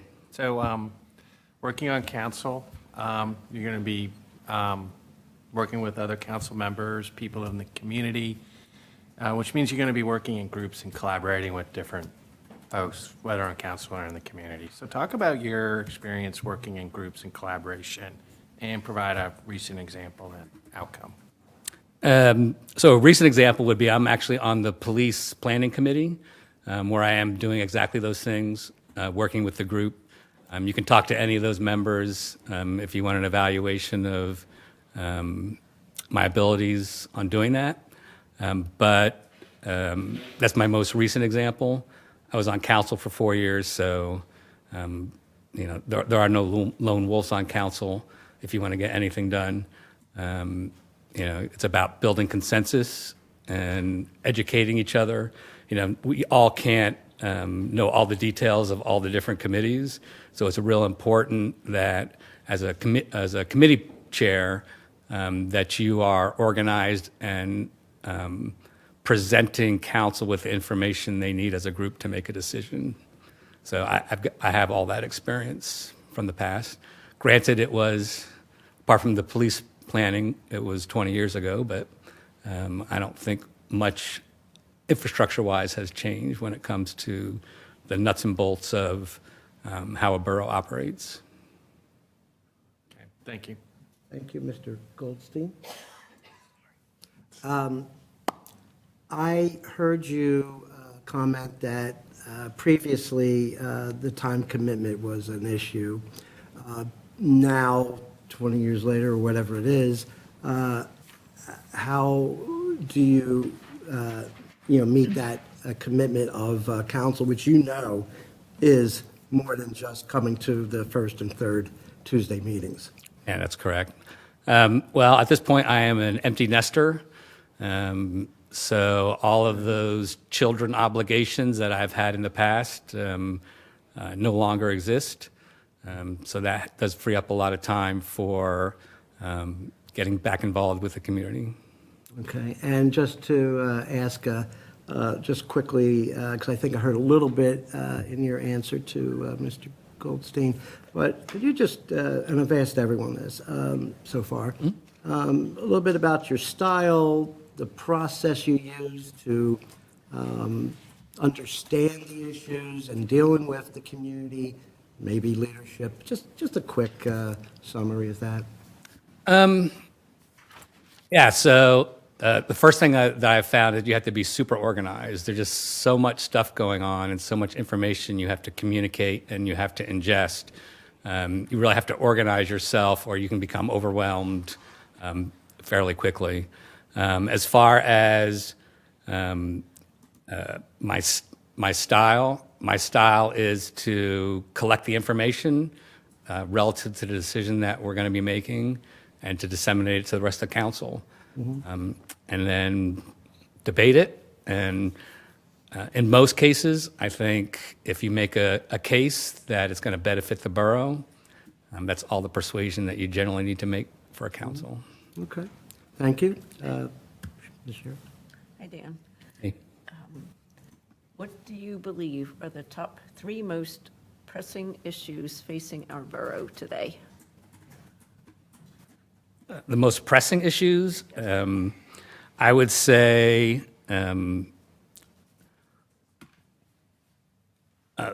public safety and walkability. And in that, I include the police department as far as where we're going to be able to do with that. The second one is finances. I mean, the finances they were a pressure when I was 20 years ago on council. And it's only gotten worse. And third, I think that there are some basic public works things that concern me when it comes to the roads. I see a good amount of deterioration of our roads, and I'm sure there is a street plan, but I don't. It's going to get to the point where all these cracks are going to turn into potholes, are going to turn into very rough roads, and streets are not cheap to fix. So those are the 3 things I see as top of my mind. Thank you. Okay, great. Councilwoman Howlett? Hi, Dan. So the vacancy created by Councilman Feiner leaving leaves our Chair of Public Works empty. We could do a reorganization. It's not necessary that you fulfill this role, but I wanted to ask, is Public Works something you would be interested in leading again? Yes. Yes, it would. Okay. Well, that's easy. Last one. And Segal-Morris. Hey. When new information or differing perspectives from fellow council members differ from or challenge your position, how do you evaluate whether to adjust your position? I'm sorry, say that one more time. So when like you say you hold a position and one or more council members. On an issue, okay, yes. Like how do you evaluate whether you change your mind, I guess?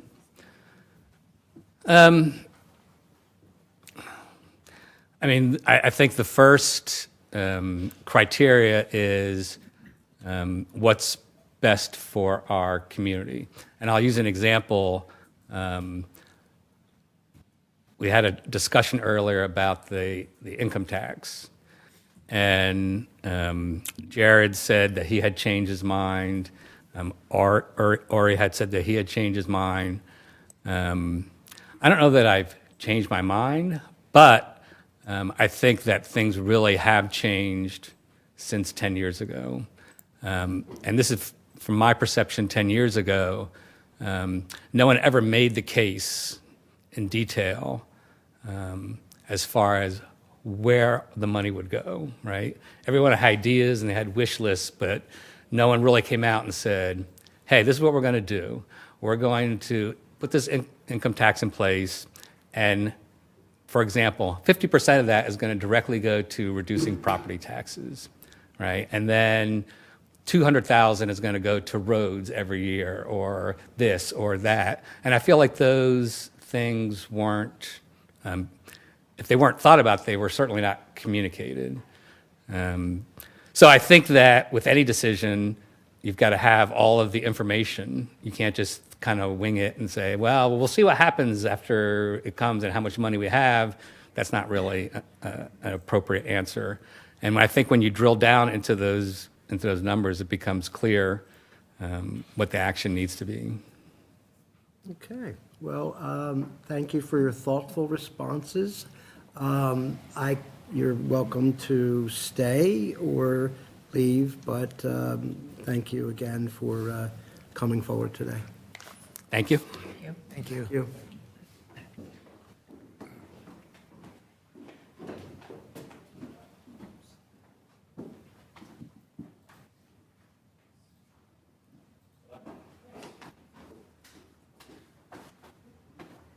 Hi, welcome.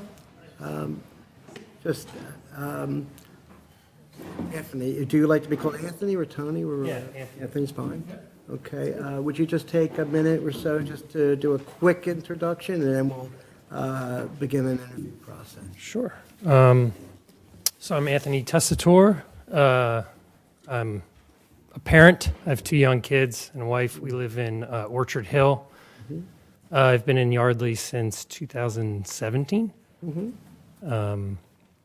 And let's see, a little quick thing about me. I'm currently the HOA president of Orchard Hill.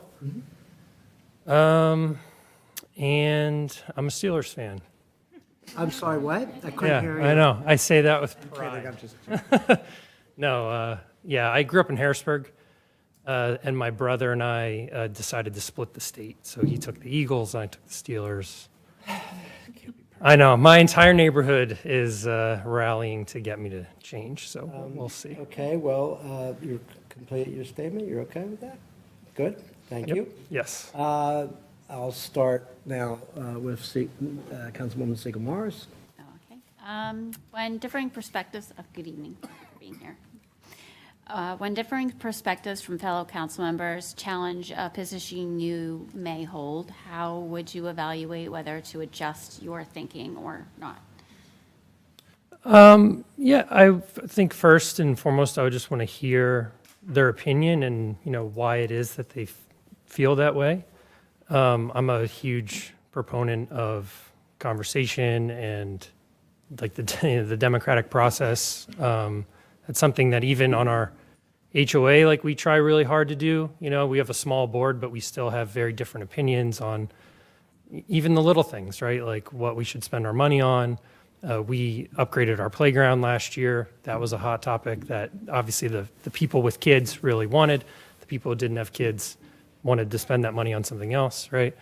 But I always look to just make sure everyone is heard, try to understand where they're coming from, right? Because we all have different experiences, but then ultimately rely on the will of what, the majority wants, right? Because that's ultimately the point. So regardless of if it's what I want or not, right? Thank you. All right, Councilwoman Howlett? Hi, Anthony. So with the vacancy created by Councilperson Feiner, our Chair of Public Works will be open. You don't necessarily have to want to lead this position. We could do a reorganization and put somebody else in it. But my question is, are you interested in leading Public Works? I am actually, yeah. So the sidewalk is something that impacts us directly, and that final piece of the puzzle is connecting Orchard Hill, to the rest of the walkability. And right now I cut through the townhomes and then I cross over behind the church. That's my access point into town.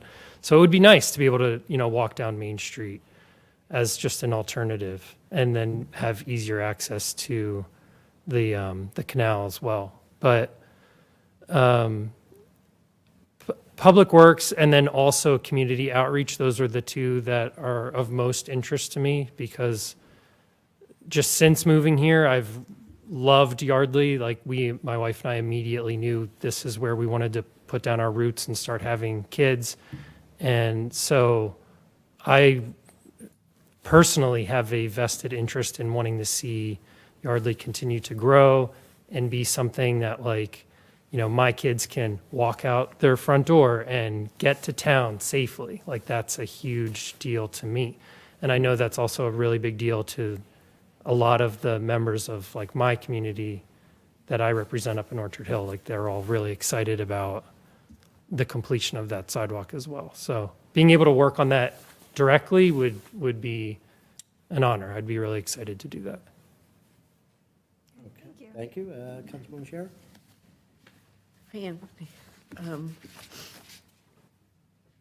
What do you believe are the top 3 most pressing issues facing our borough today? Other than the taxes that we talked about, that seem to be important. No, I think once the sidewalks are complete, my question is like, what's next, right? So you've gotten access to all these additional people that can now walk to Yardley. We have things to do here, but is it enough to accommodate all of these additional bodies that are now able to walk into town? Like, is there enough to keep them coming back again and again and making the trip? Because for some of them, it's a longer walk than, say, like my first home, I was on Penn Ave. Like I could get coffee at Wawa every morning. It would take me less than 5 minutes, right?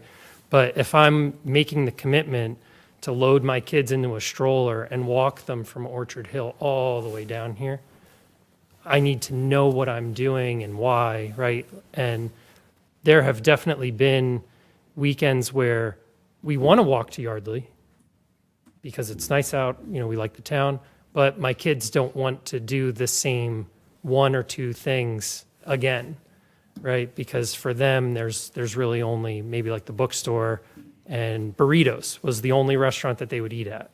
And that's they're gonna close, I think at the end of March. So we're really bummed about that.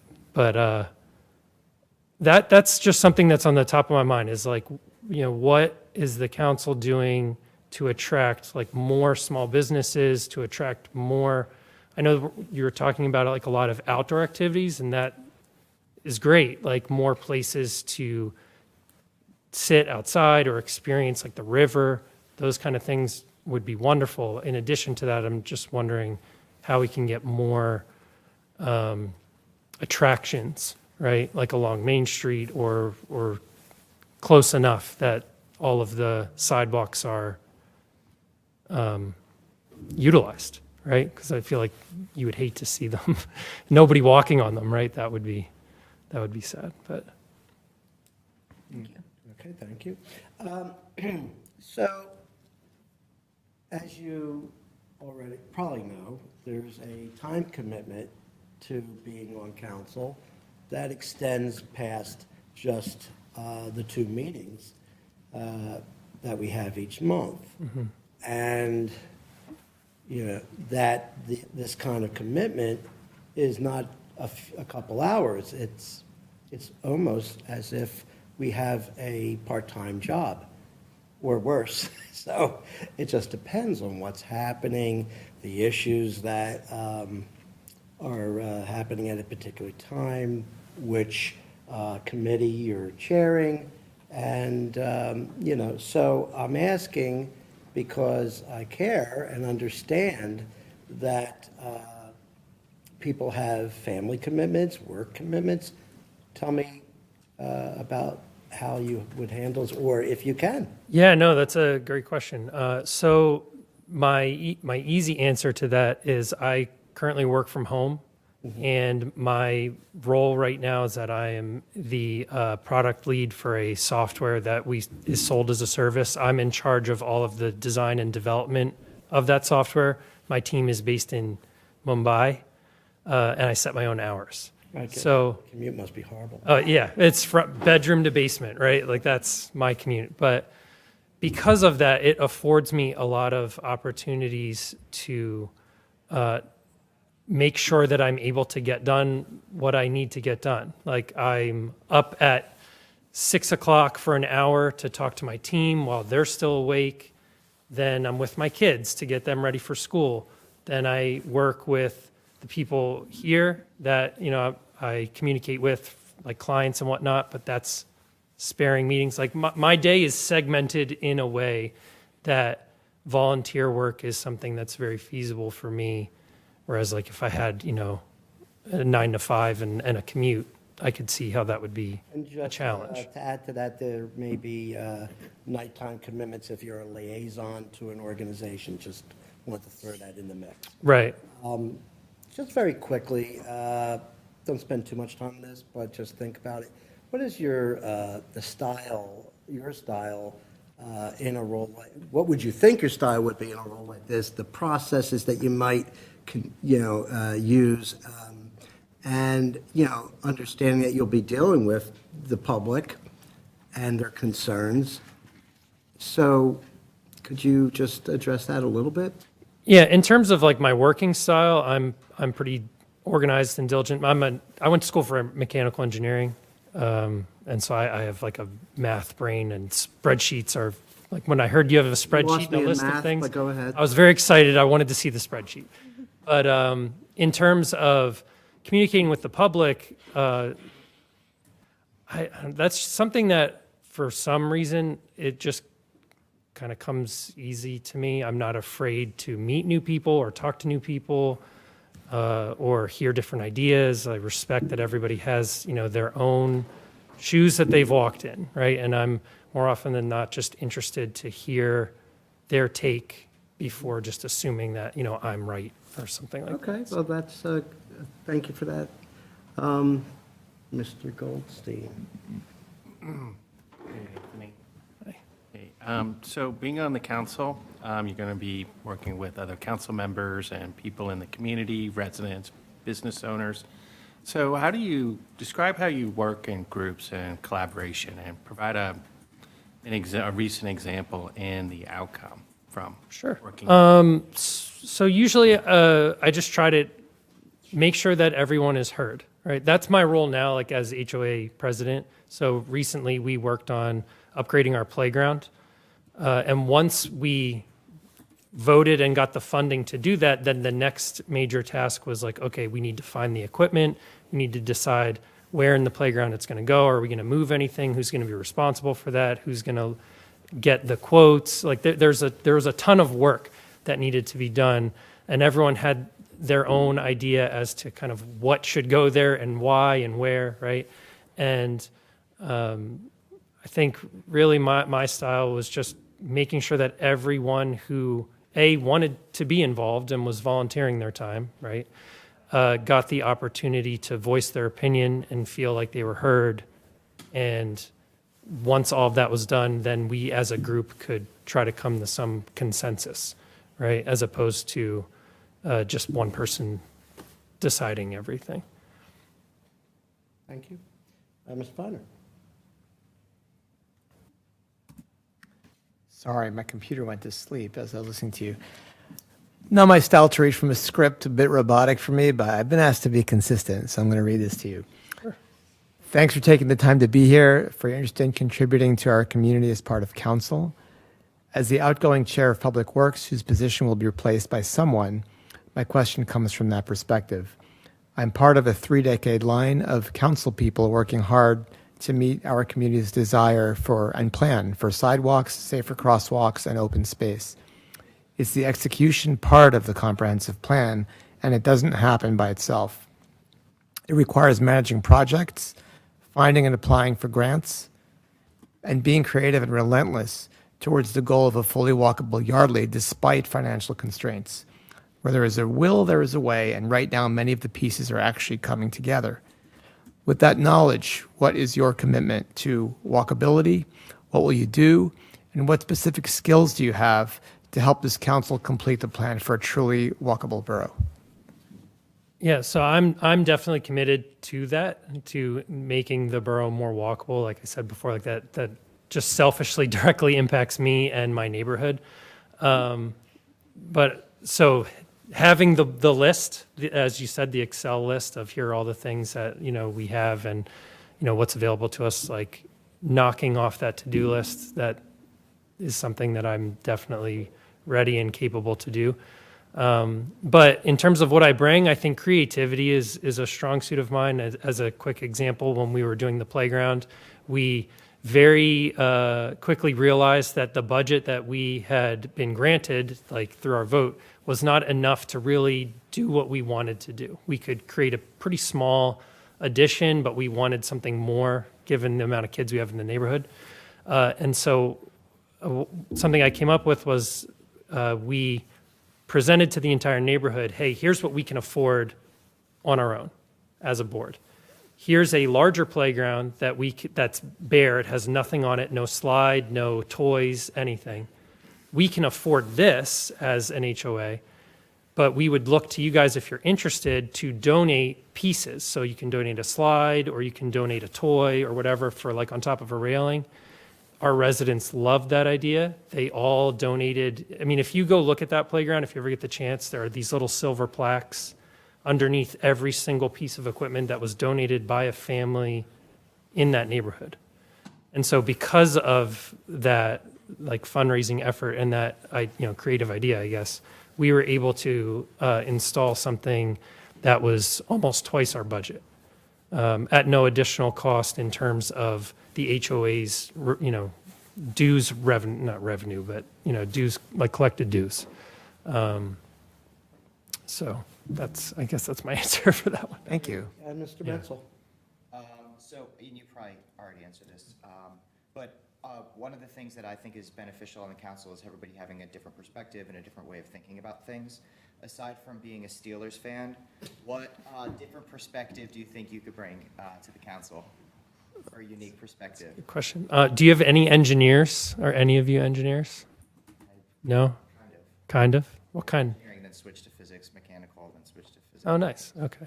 So I have a master's in mechanical engineering. I went to Villanova University. Then I worked at Limerick Power Plant for 18 months. I was in charge of the emergency core cooling systems, which is a fancy way of saying that I was in charge of a valve that exploded with dynamite to make sure that the core got water. From there, I transitioned into the pharmaceutical industry. I worked as an analyst, then a consultant, then a senior consultant. From there, transitioned to a software company where I was the product designer and now the product manager, where I manage, like I said earlier, a team of developers and coders while interfacing with our clients and stakeholders who are usually upper management, people who know nothing about the technology that they're paying us to design, right? So in all of that, I've experienced a wide breadth of different fields, all of which required like trials by fire to get up to speed quickly. So I'm very comfortable at, being thrown into something new, getting up to speed with what I don't know, but also having courage to speak up and offer opinions, whether they might be, valid or not. Like, I feel like a lot of people, they are afraid and they kind of sit quietly and try to absorb all the knowledge. And like, I still will do that. I will absorb it all. But at the same time, I'm not going to be quiet. I will try to chime in and offer something, right? So hopefully that's unique. I don't know. Thank you.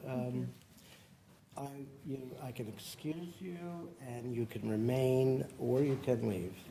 But you're welcome to stay, and I want to thank you for your thoughtful responses. Yeah, no, thank you for your time. Thank you.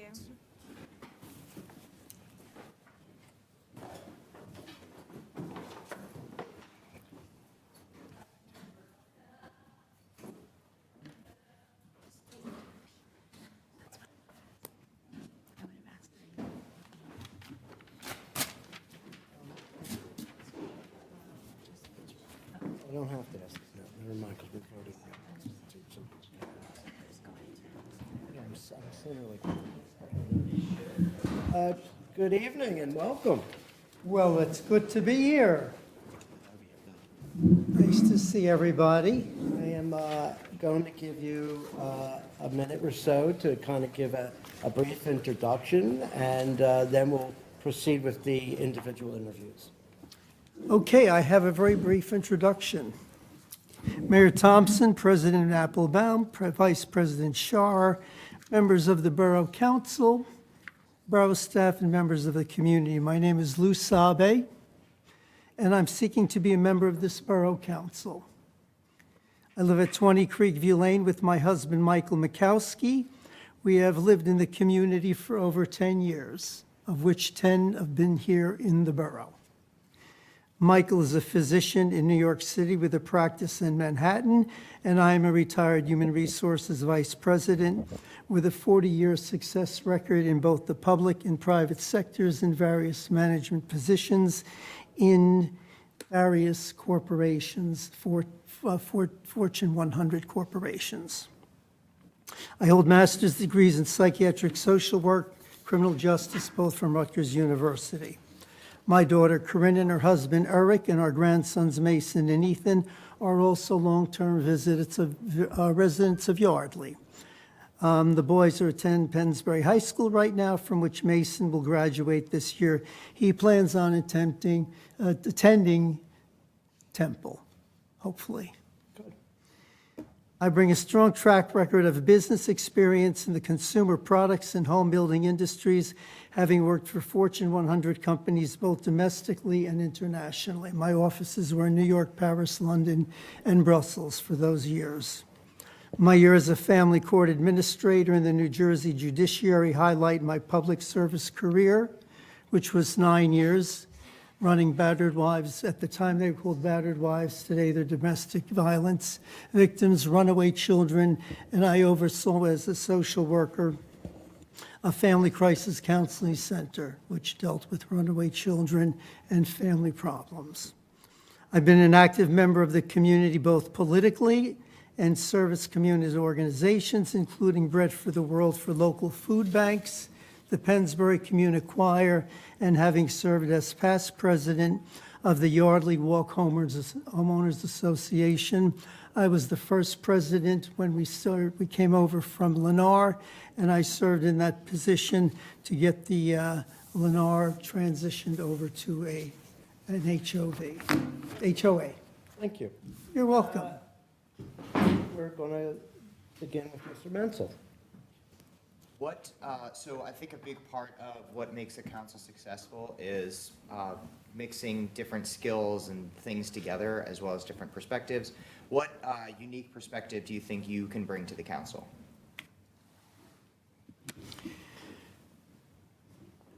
So, my perspective is one of loving a community like this, small town USA, I mentioned it to a number of people.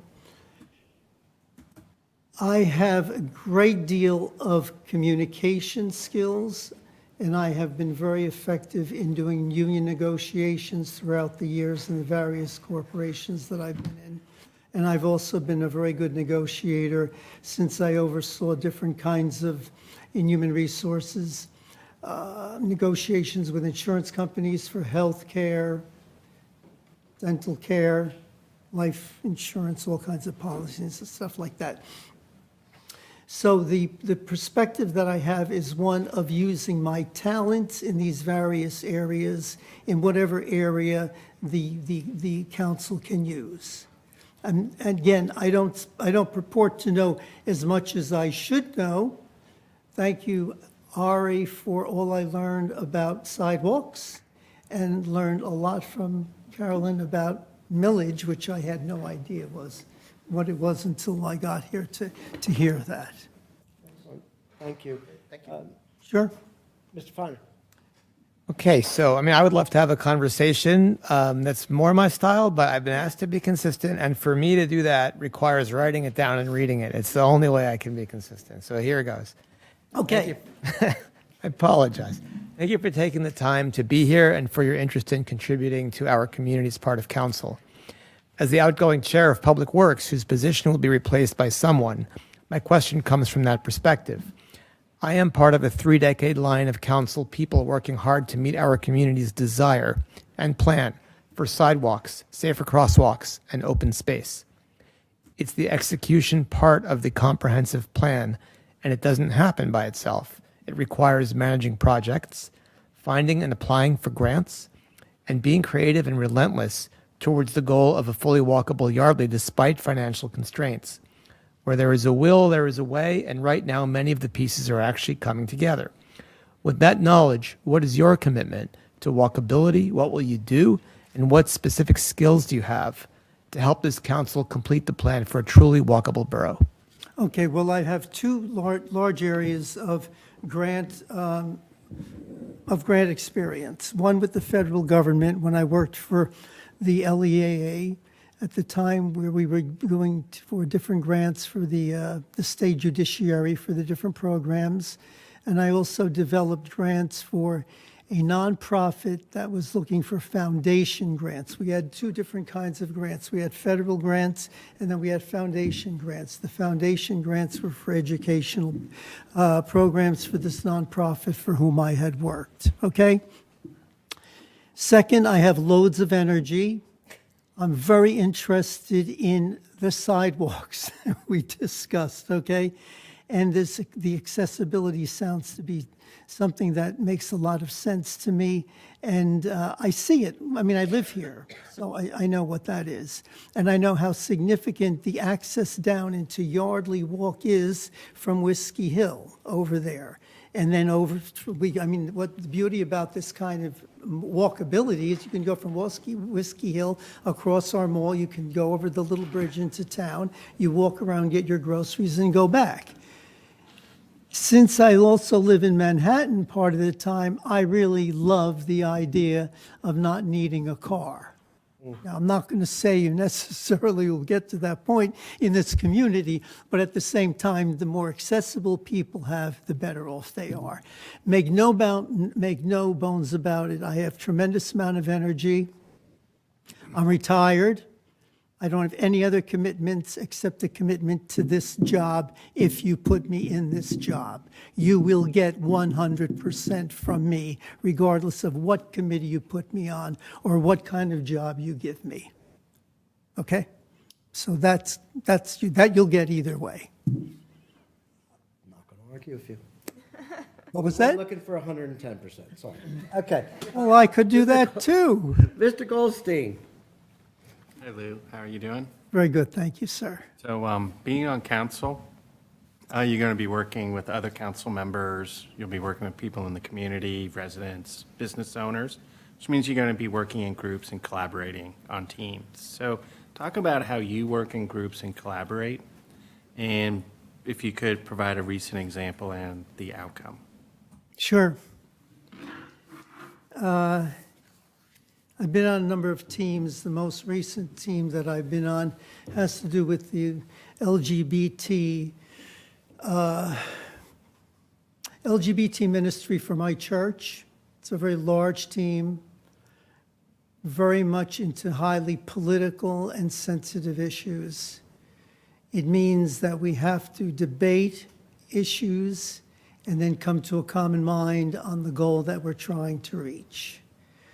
A lot of divergent opinions, a lot of vastly different personalities, from very radical to very conservative, and trying to get these people to walk in the same direction is not always an easy task, but we've still accomplished it. Dealing with business people, as I said, I've got a 40 years business experience.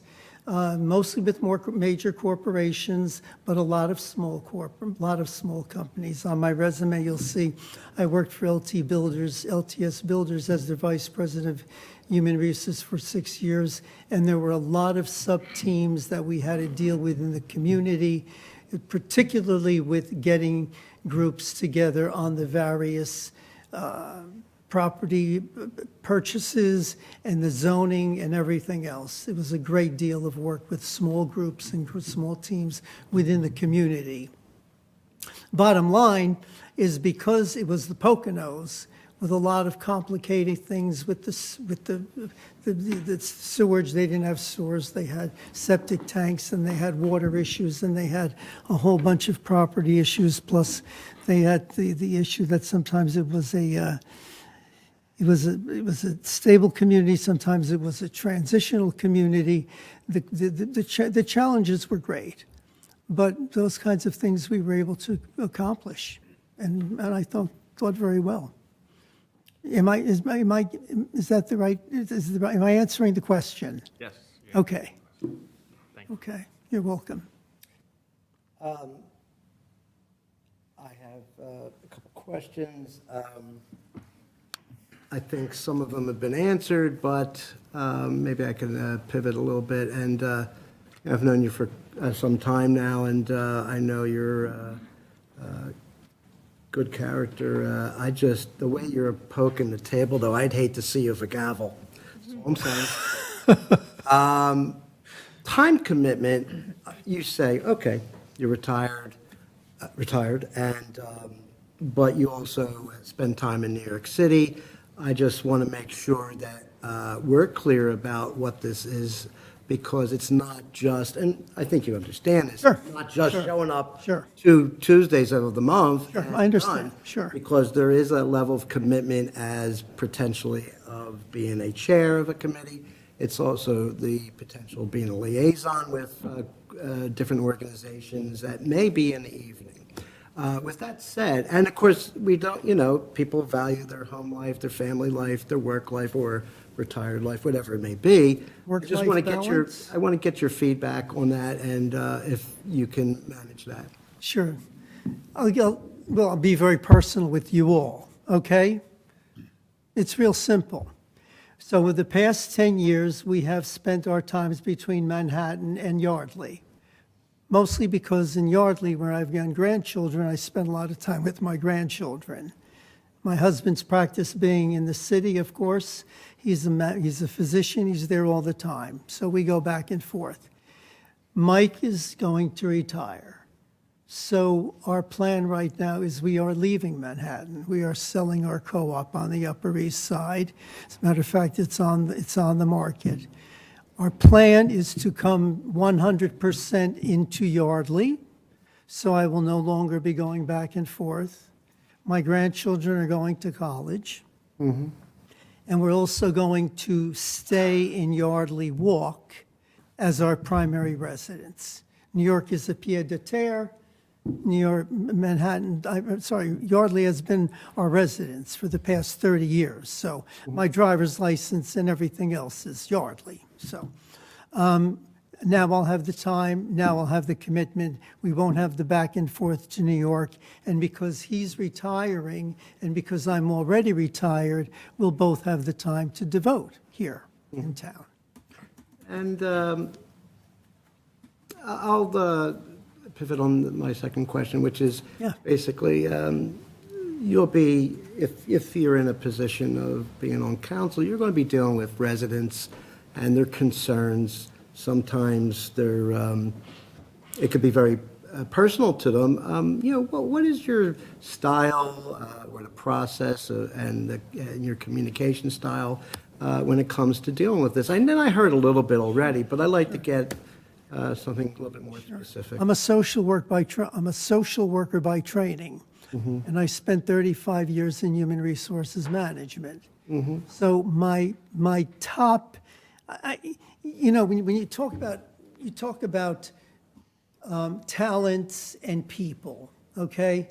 Now, I can blow smoke and say, oh, I'm a people person. And everybody says, oh, he's a people person. Well, what does that mean? It means real simple. I have an attitude which is I treat everybody equal.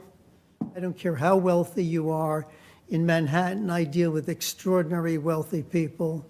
When I was working in Patterson, I dealt with the very poorest of the poor. Okay? I treat everybody the same way. Now, I can tell you that I have talents to deal with all kinds of people at all levels and everything else, but you'd have to see that in action. As far as residents, I have a feeling that's a personal feeling, because if I'm dealing with a resident and I'm dealing with their personal problems or their problems that they're having with the town or with the problems that they're having with their finances or anything else, and any of that relates to my job on this council, then I will guarantee you I will treat them with the same intensity regardless of just what their problems are and how complex they are. If I can do something, then I'm going to do all I can to help them. Great. Councilwoman Chair. Hello. Yes. What do you believe are the top 3 most pressing issues facing our borough today? Top 3. Well, the first one is the finances that came in with the whole issue regarding the earned income tax. I explained to Carolyn I would be very in favor of it. And I would be in favor for a number of reasons that I won't go into this evening. But as I said earlier, it's the education that's most important. When I was with L'Oreal, I have to tell you, I was in the marketing business. And marketing is an extremely important tool when you're trying to get people to understand how to buy your product. And you're going to be asking them to buy a tax product, is essentially what you're going to be doing.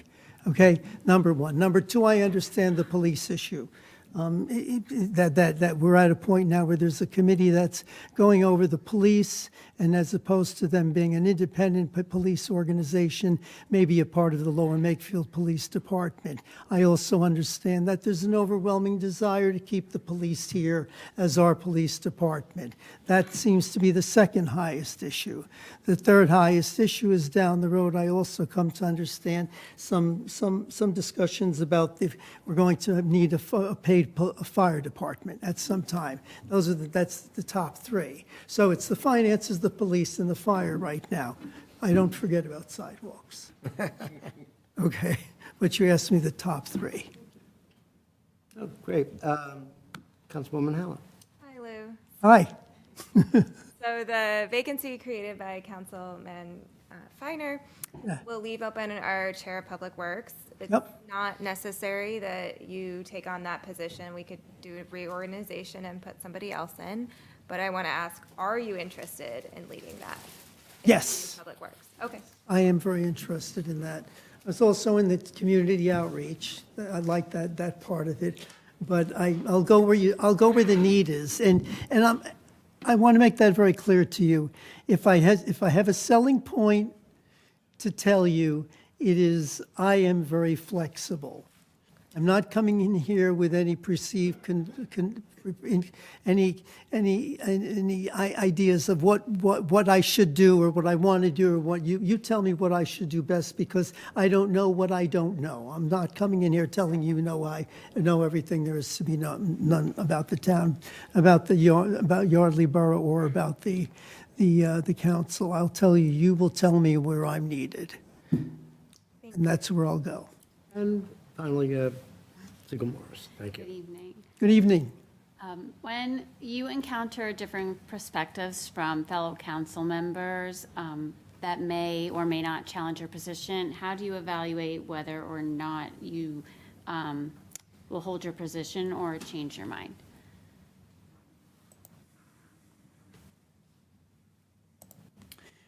Are you flexible? But you've already answered that, so I was just asking. Okay, well, I am extremely flexible, and the reason I'm extremely flexible is I will tell you that I will share with you very briefly politically. I am a middle of the road. I'm a registered Democrat. However, I have dealt with all kinds of individuals, and I had mentioned earlier in one of a conversation with one of you that while I have worked on the Hillary campaign and a whole bunch of other things over the years, I've also gone down to Washington, D.C., and in Brian Fitzpatrick's office, I have lobbied him personally for the equal rights. So people, no matter how adamant they are, how strong they are, I will keep an open mind. I'll be honest. I mean, I won't always agree or disagree. I can't say I'm going to be a Pollyanna in that respect, but I will tell you how I feel, and yes, I will be open as much as I possibly can, as I am politically. Thank you. All right, great. Well, I'm going to excuse you, but you may stay and for the last applicant. Sure, I'll stay. But you're going to have to get out of that chair. Do I have to bring my water bottle too? Absolutely. Okay, thank you, everybody. Thank you. Thank you very much. Yep. I appreciate your thoughtful responses. Which ones? The thoughtful ones. Oh, okay, all of them? No, just the thoughtful ones. He knows me. Good evening. Come forward. Welcome. Before we start, I just want to say that Akvila's references get a gold star because both of them are here and they sat through a 2.5-hour meeting so far. I'm going to guess they're on my right. Hello. Get comfortable. I am going to ask you to kind of do a minute or so introduction, if you don't mind. Just talk about, whatever you want, but why you're doing this and so forth. And we are familiar with, in our packet, we do understand your background a bit, but, feel free. And then we'll do an interview. Each person will ask some questions. Perfect, thank you. Hi, I'm Akvila Mantalaita Dammer, Chair of the Parks and Recreation Committee. First, I want to thank Councilman Feiner for all the work he has done to improve the borough. You leave big shoes to fill. My 5 years as Chair of Parks and Rec in the borough has prepared me to be the next council member, leading and completing short-term and long-term projects concurrently. On the park side, we updated the mural of the tot lot to be brighter and more welcoming by partnering with the local Girl Scout troop. We are in the process of updating the tot lot's play equipment to be safer for children and more accommodating to parents. This includes working with a private contractor, Campon, and applying for grants. I'm proud that this $60,000 project is on time and on budget without using a single taxpayer dollar.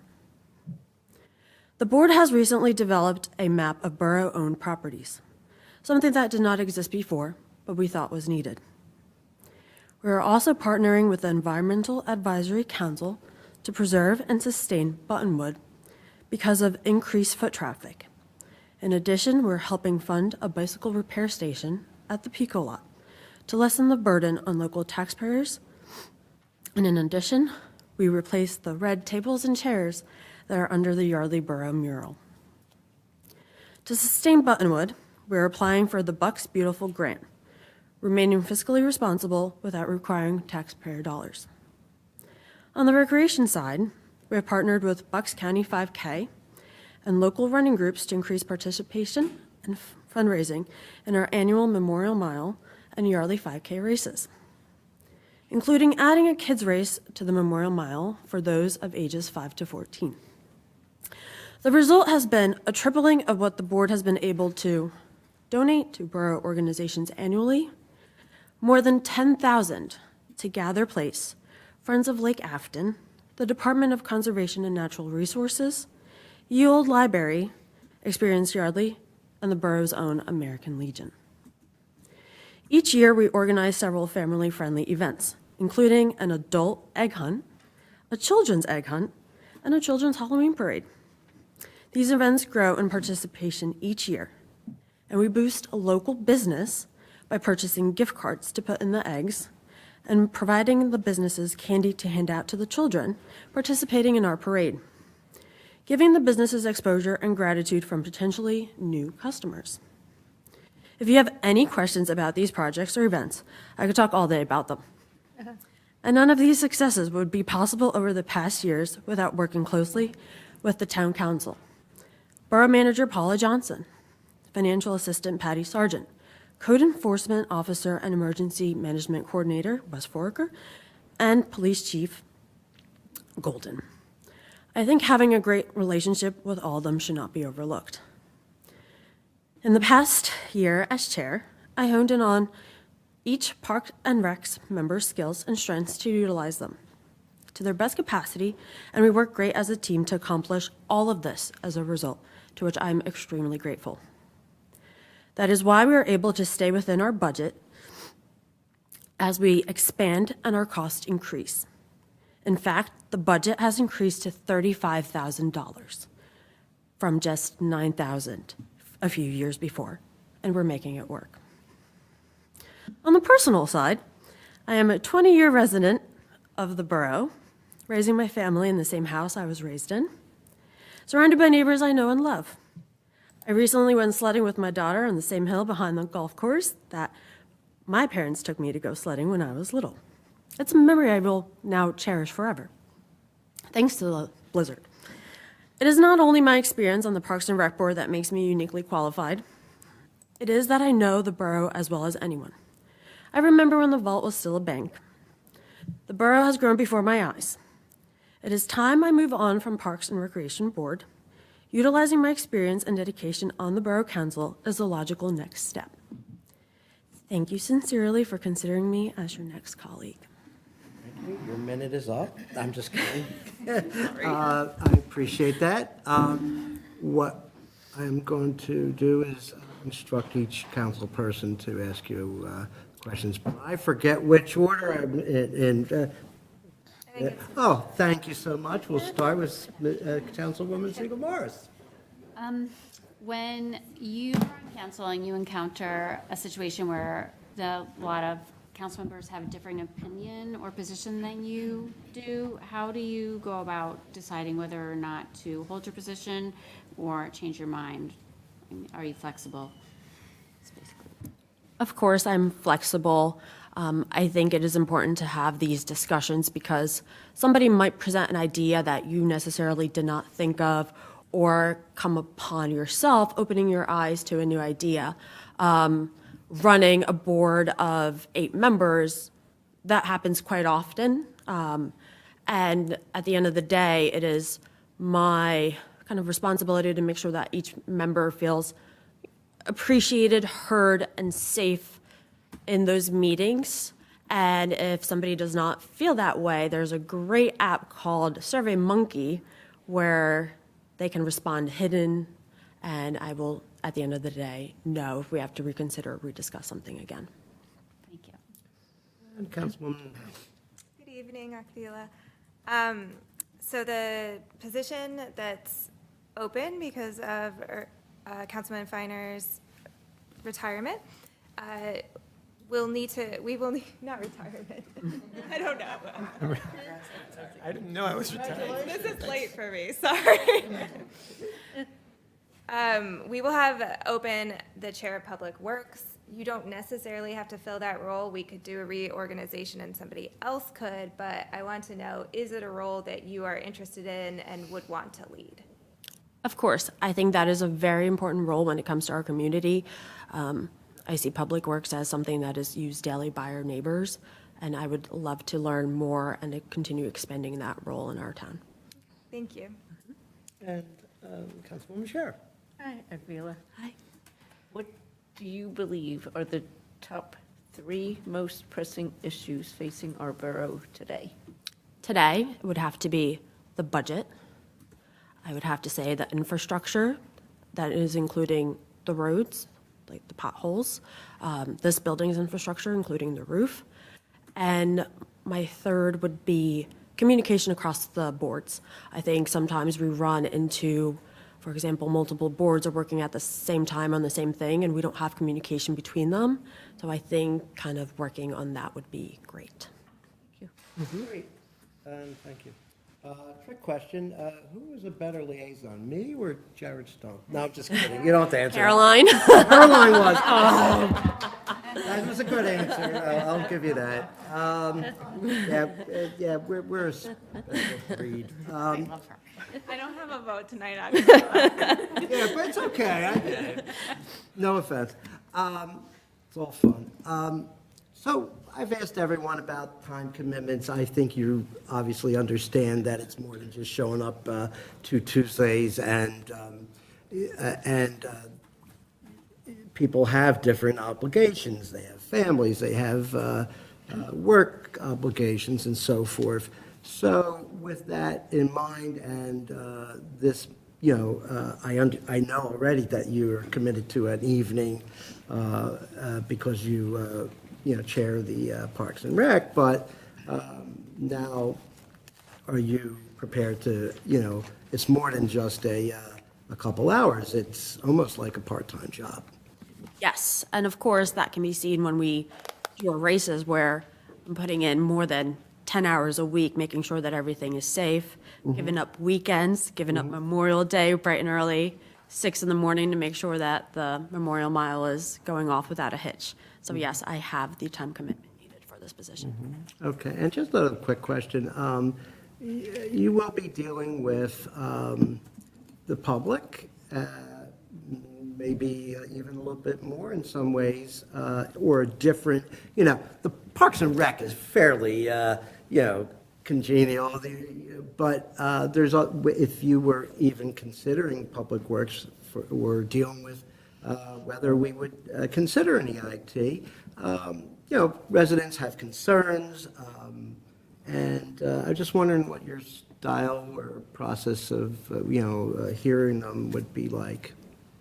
I think it would not be any different than how I run the board now is how I would kind of be on the board there.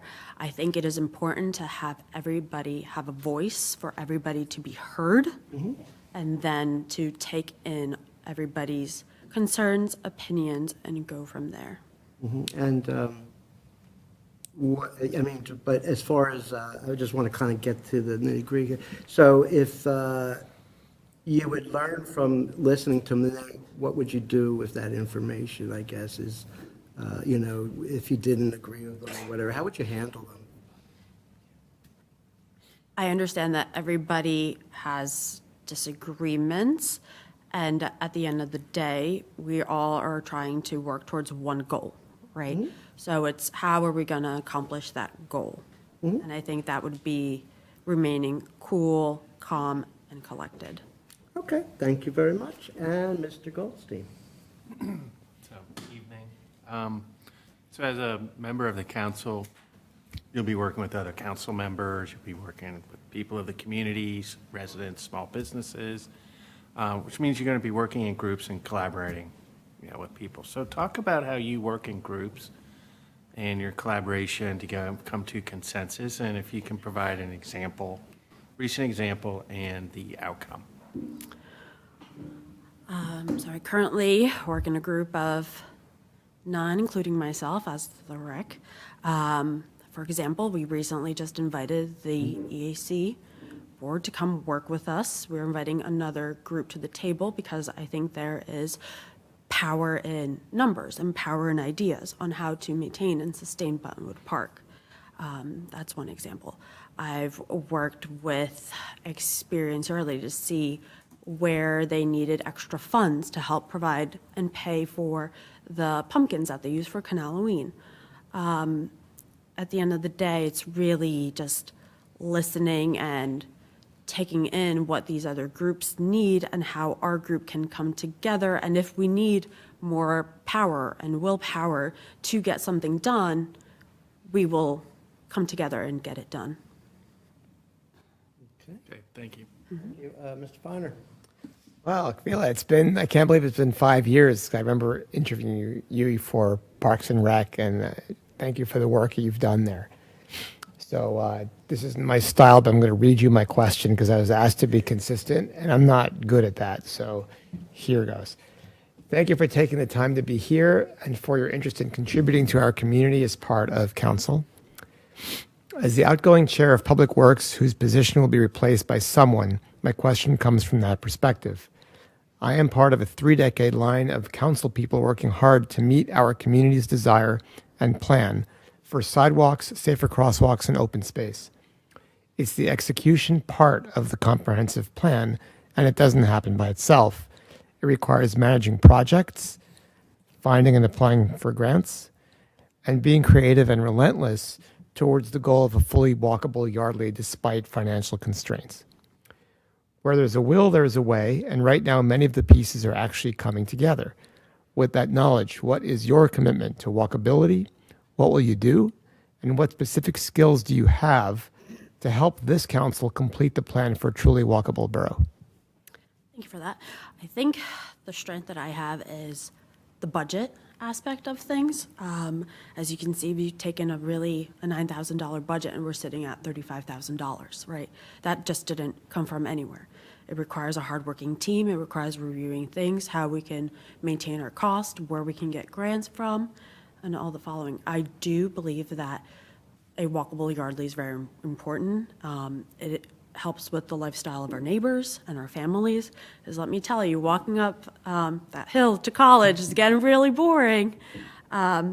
So I think that with the Public Works maintaining the budget and seeing where we can continue to get the financial monies for it is where I would stand in that strong suit. And finally, Mr. Menzel. So I think a big part of what would make a great council is people's different perspectives and bringing different things to the table. What unique perspective or skills do you feel like you would bring to the council? A skill I think I bring to the council is allowing everybody to be heard and listening into other opinions. Like I said, I think there is power in numbers. With that being said, I also think that a unique skill that I have is an idea and executing it. I think that is really important because everybody can have ideas, but it's coming to that goal and executing those ideas is what is important at the end of the day. Well, that pretty much brings us to the, brings us to the end of your interview and the end of interviews in general. First of all, I thank you for your thoughtful responses. And just for the public and those watching at home, the vote will not be taking, we will not be taking votes tonight, but we will resume that portion of the meeting on the 17th. So I welcome you back at that time, and everyone else that is a prospective council member. With that said, I would entertain a motion for adjournment. Wow, everyone's pretty excited. Anyone want a second? Can we discuss it? No discussion. Yeah, I'd like to make a motion. All right, all those in favor? Aye. Aye. All right, Thank you. Thank you very much. Thank you to everybody. I appreciate you being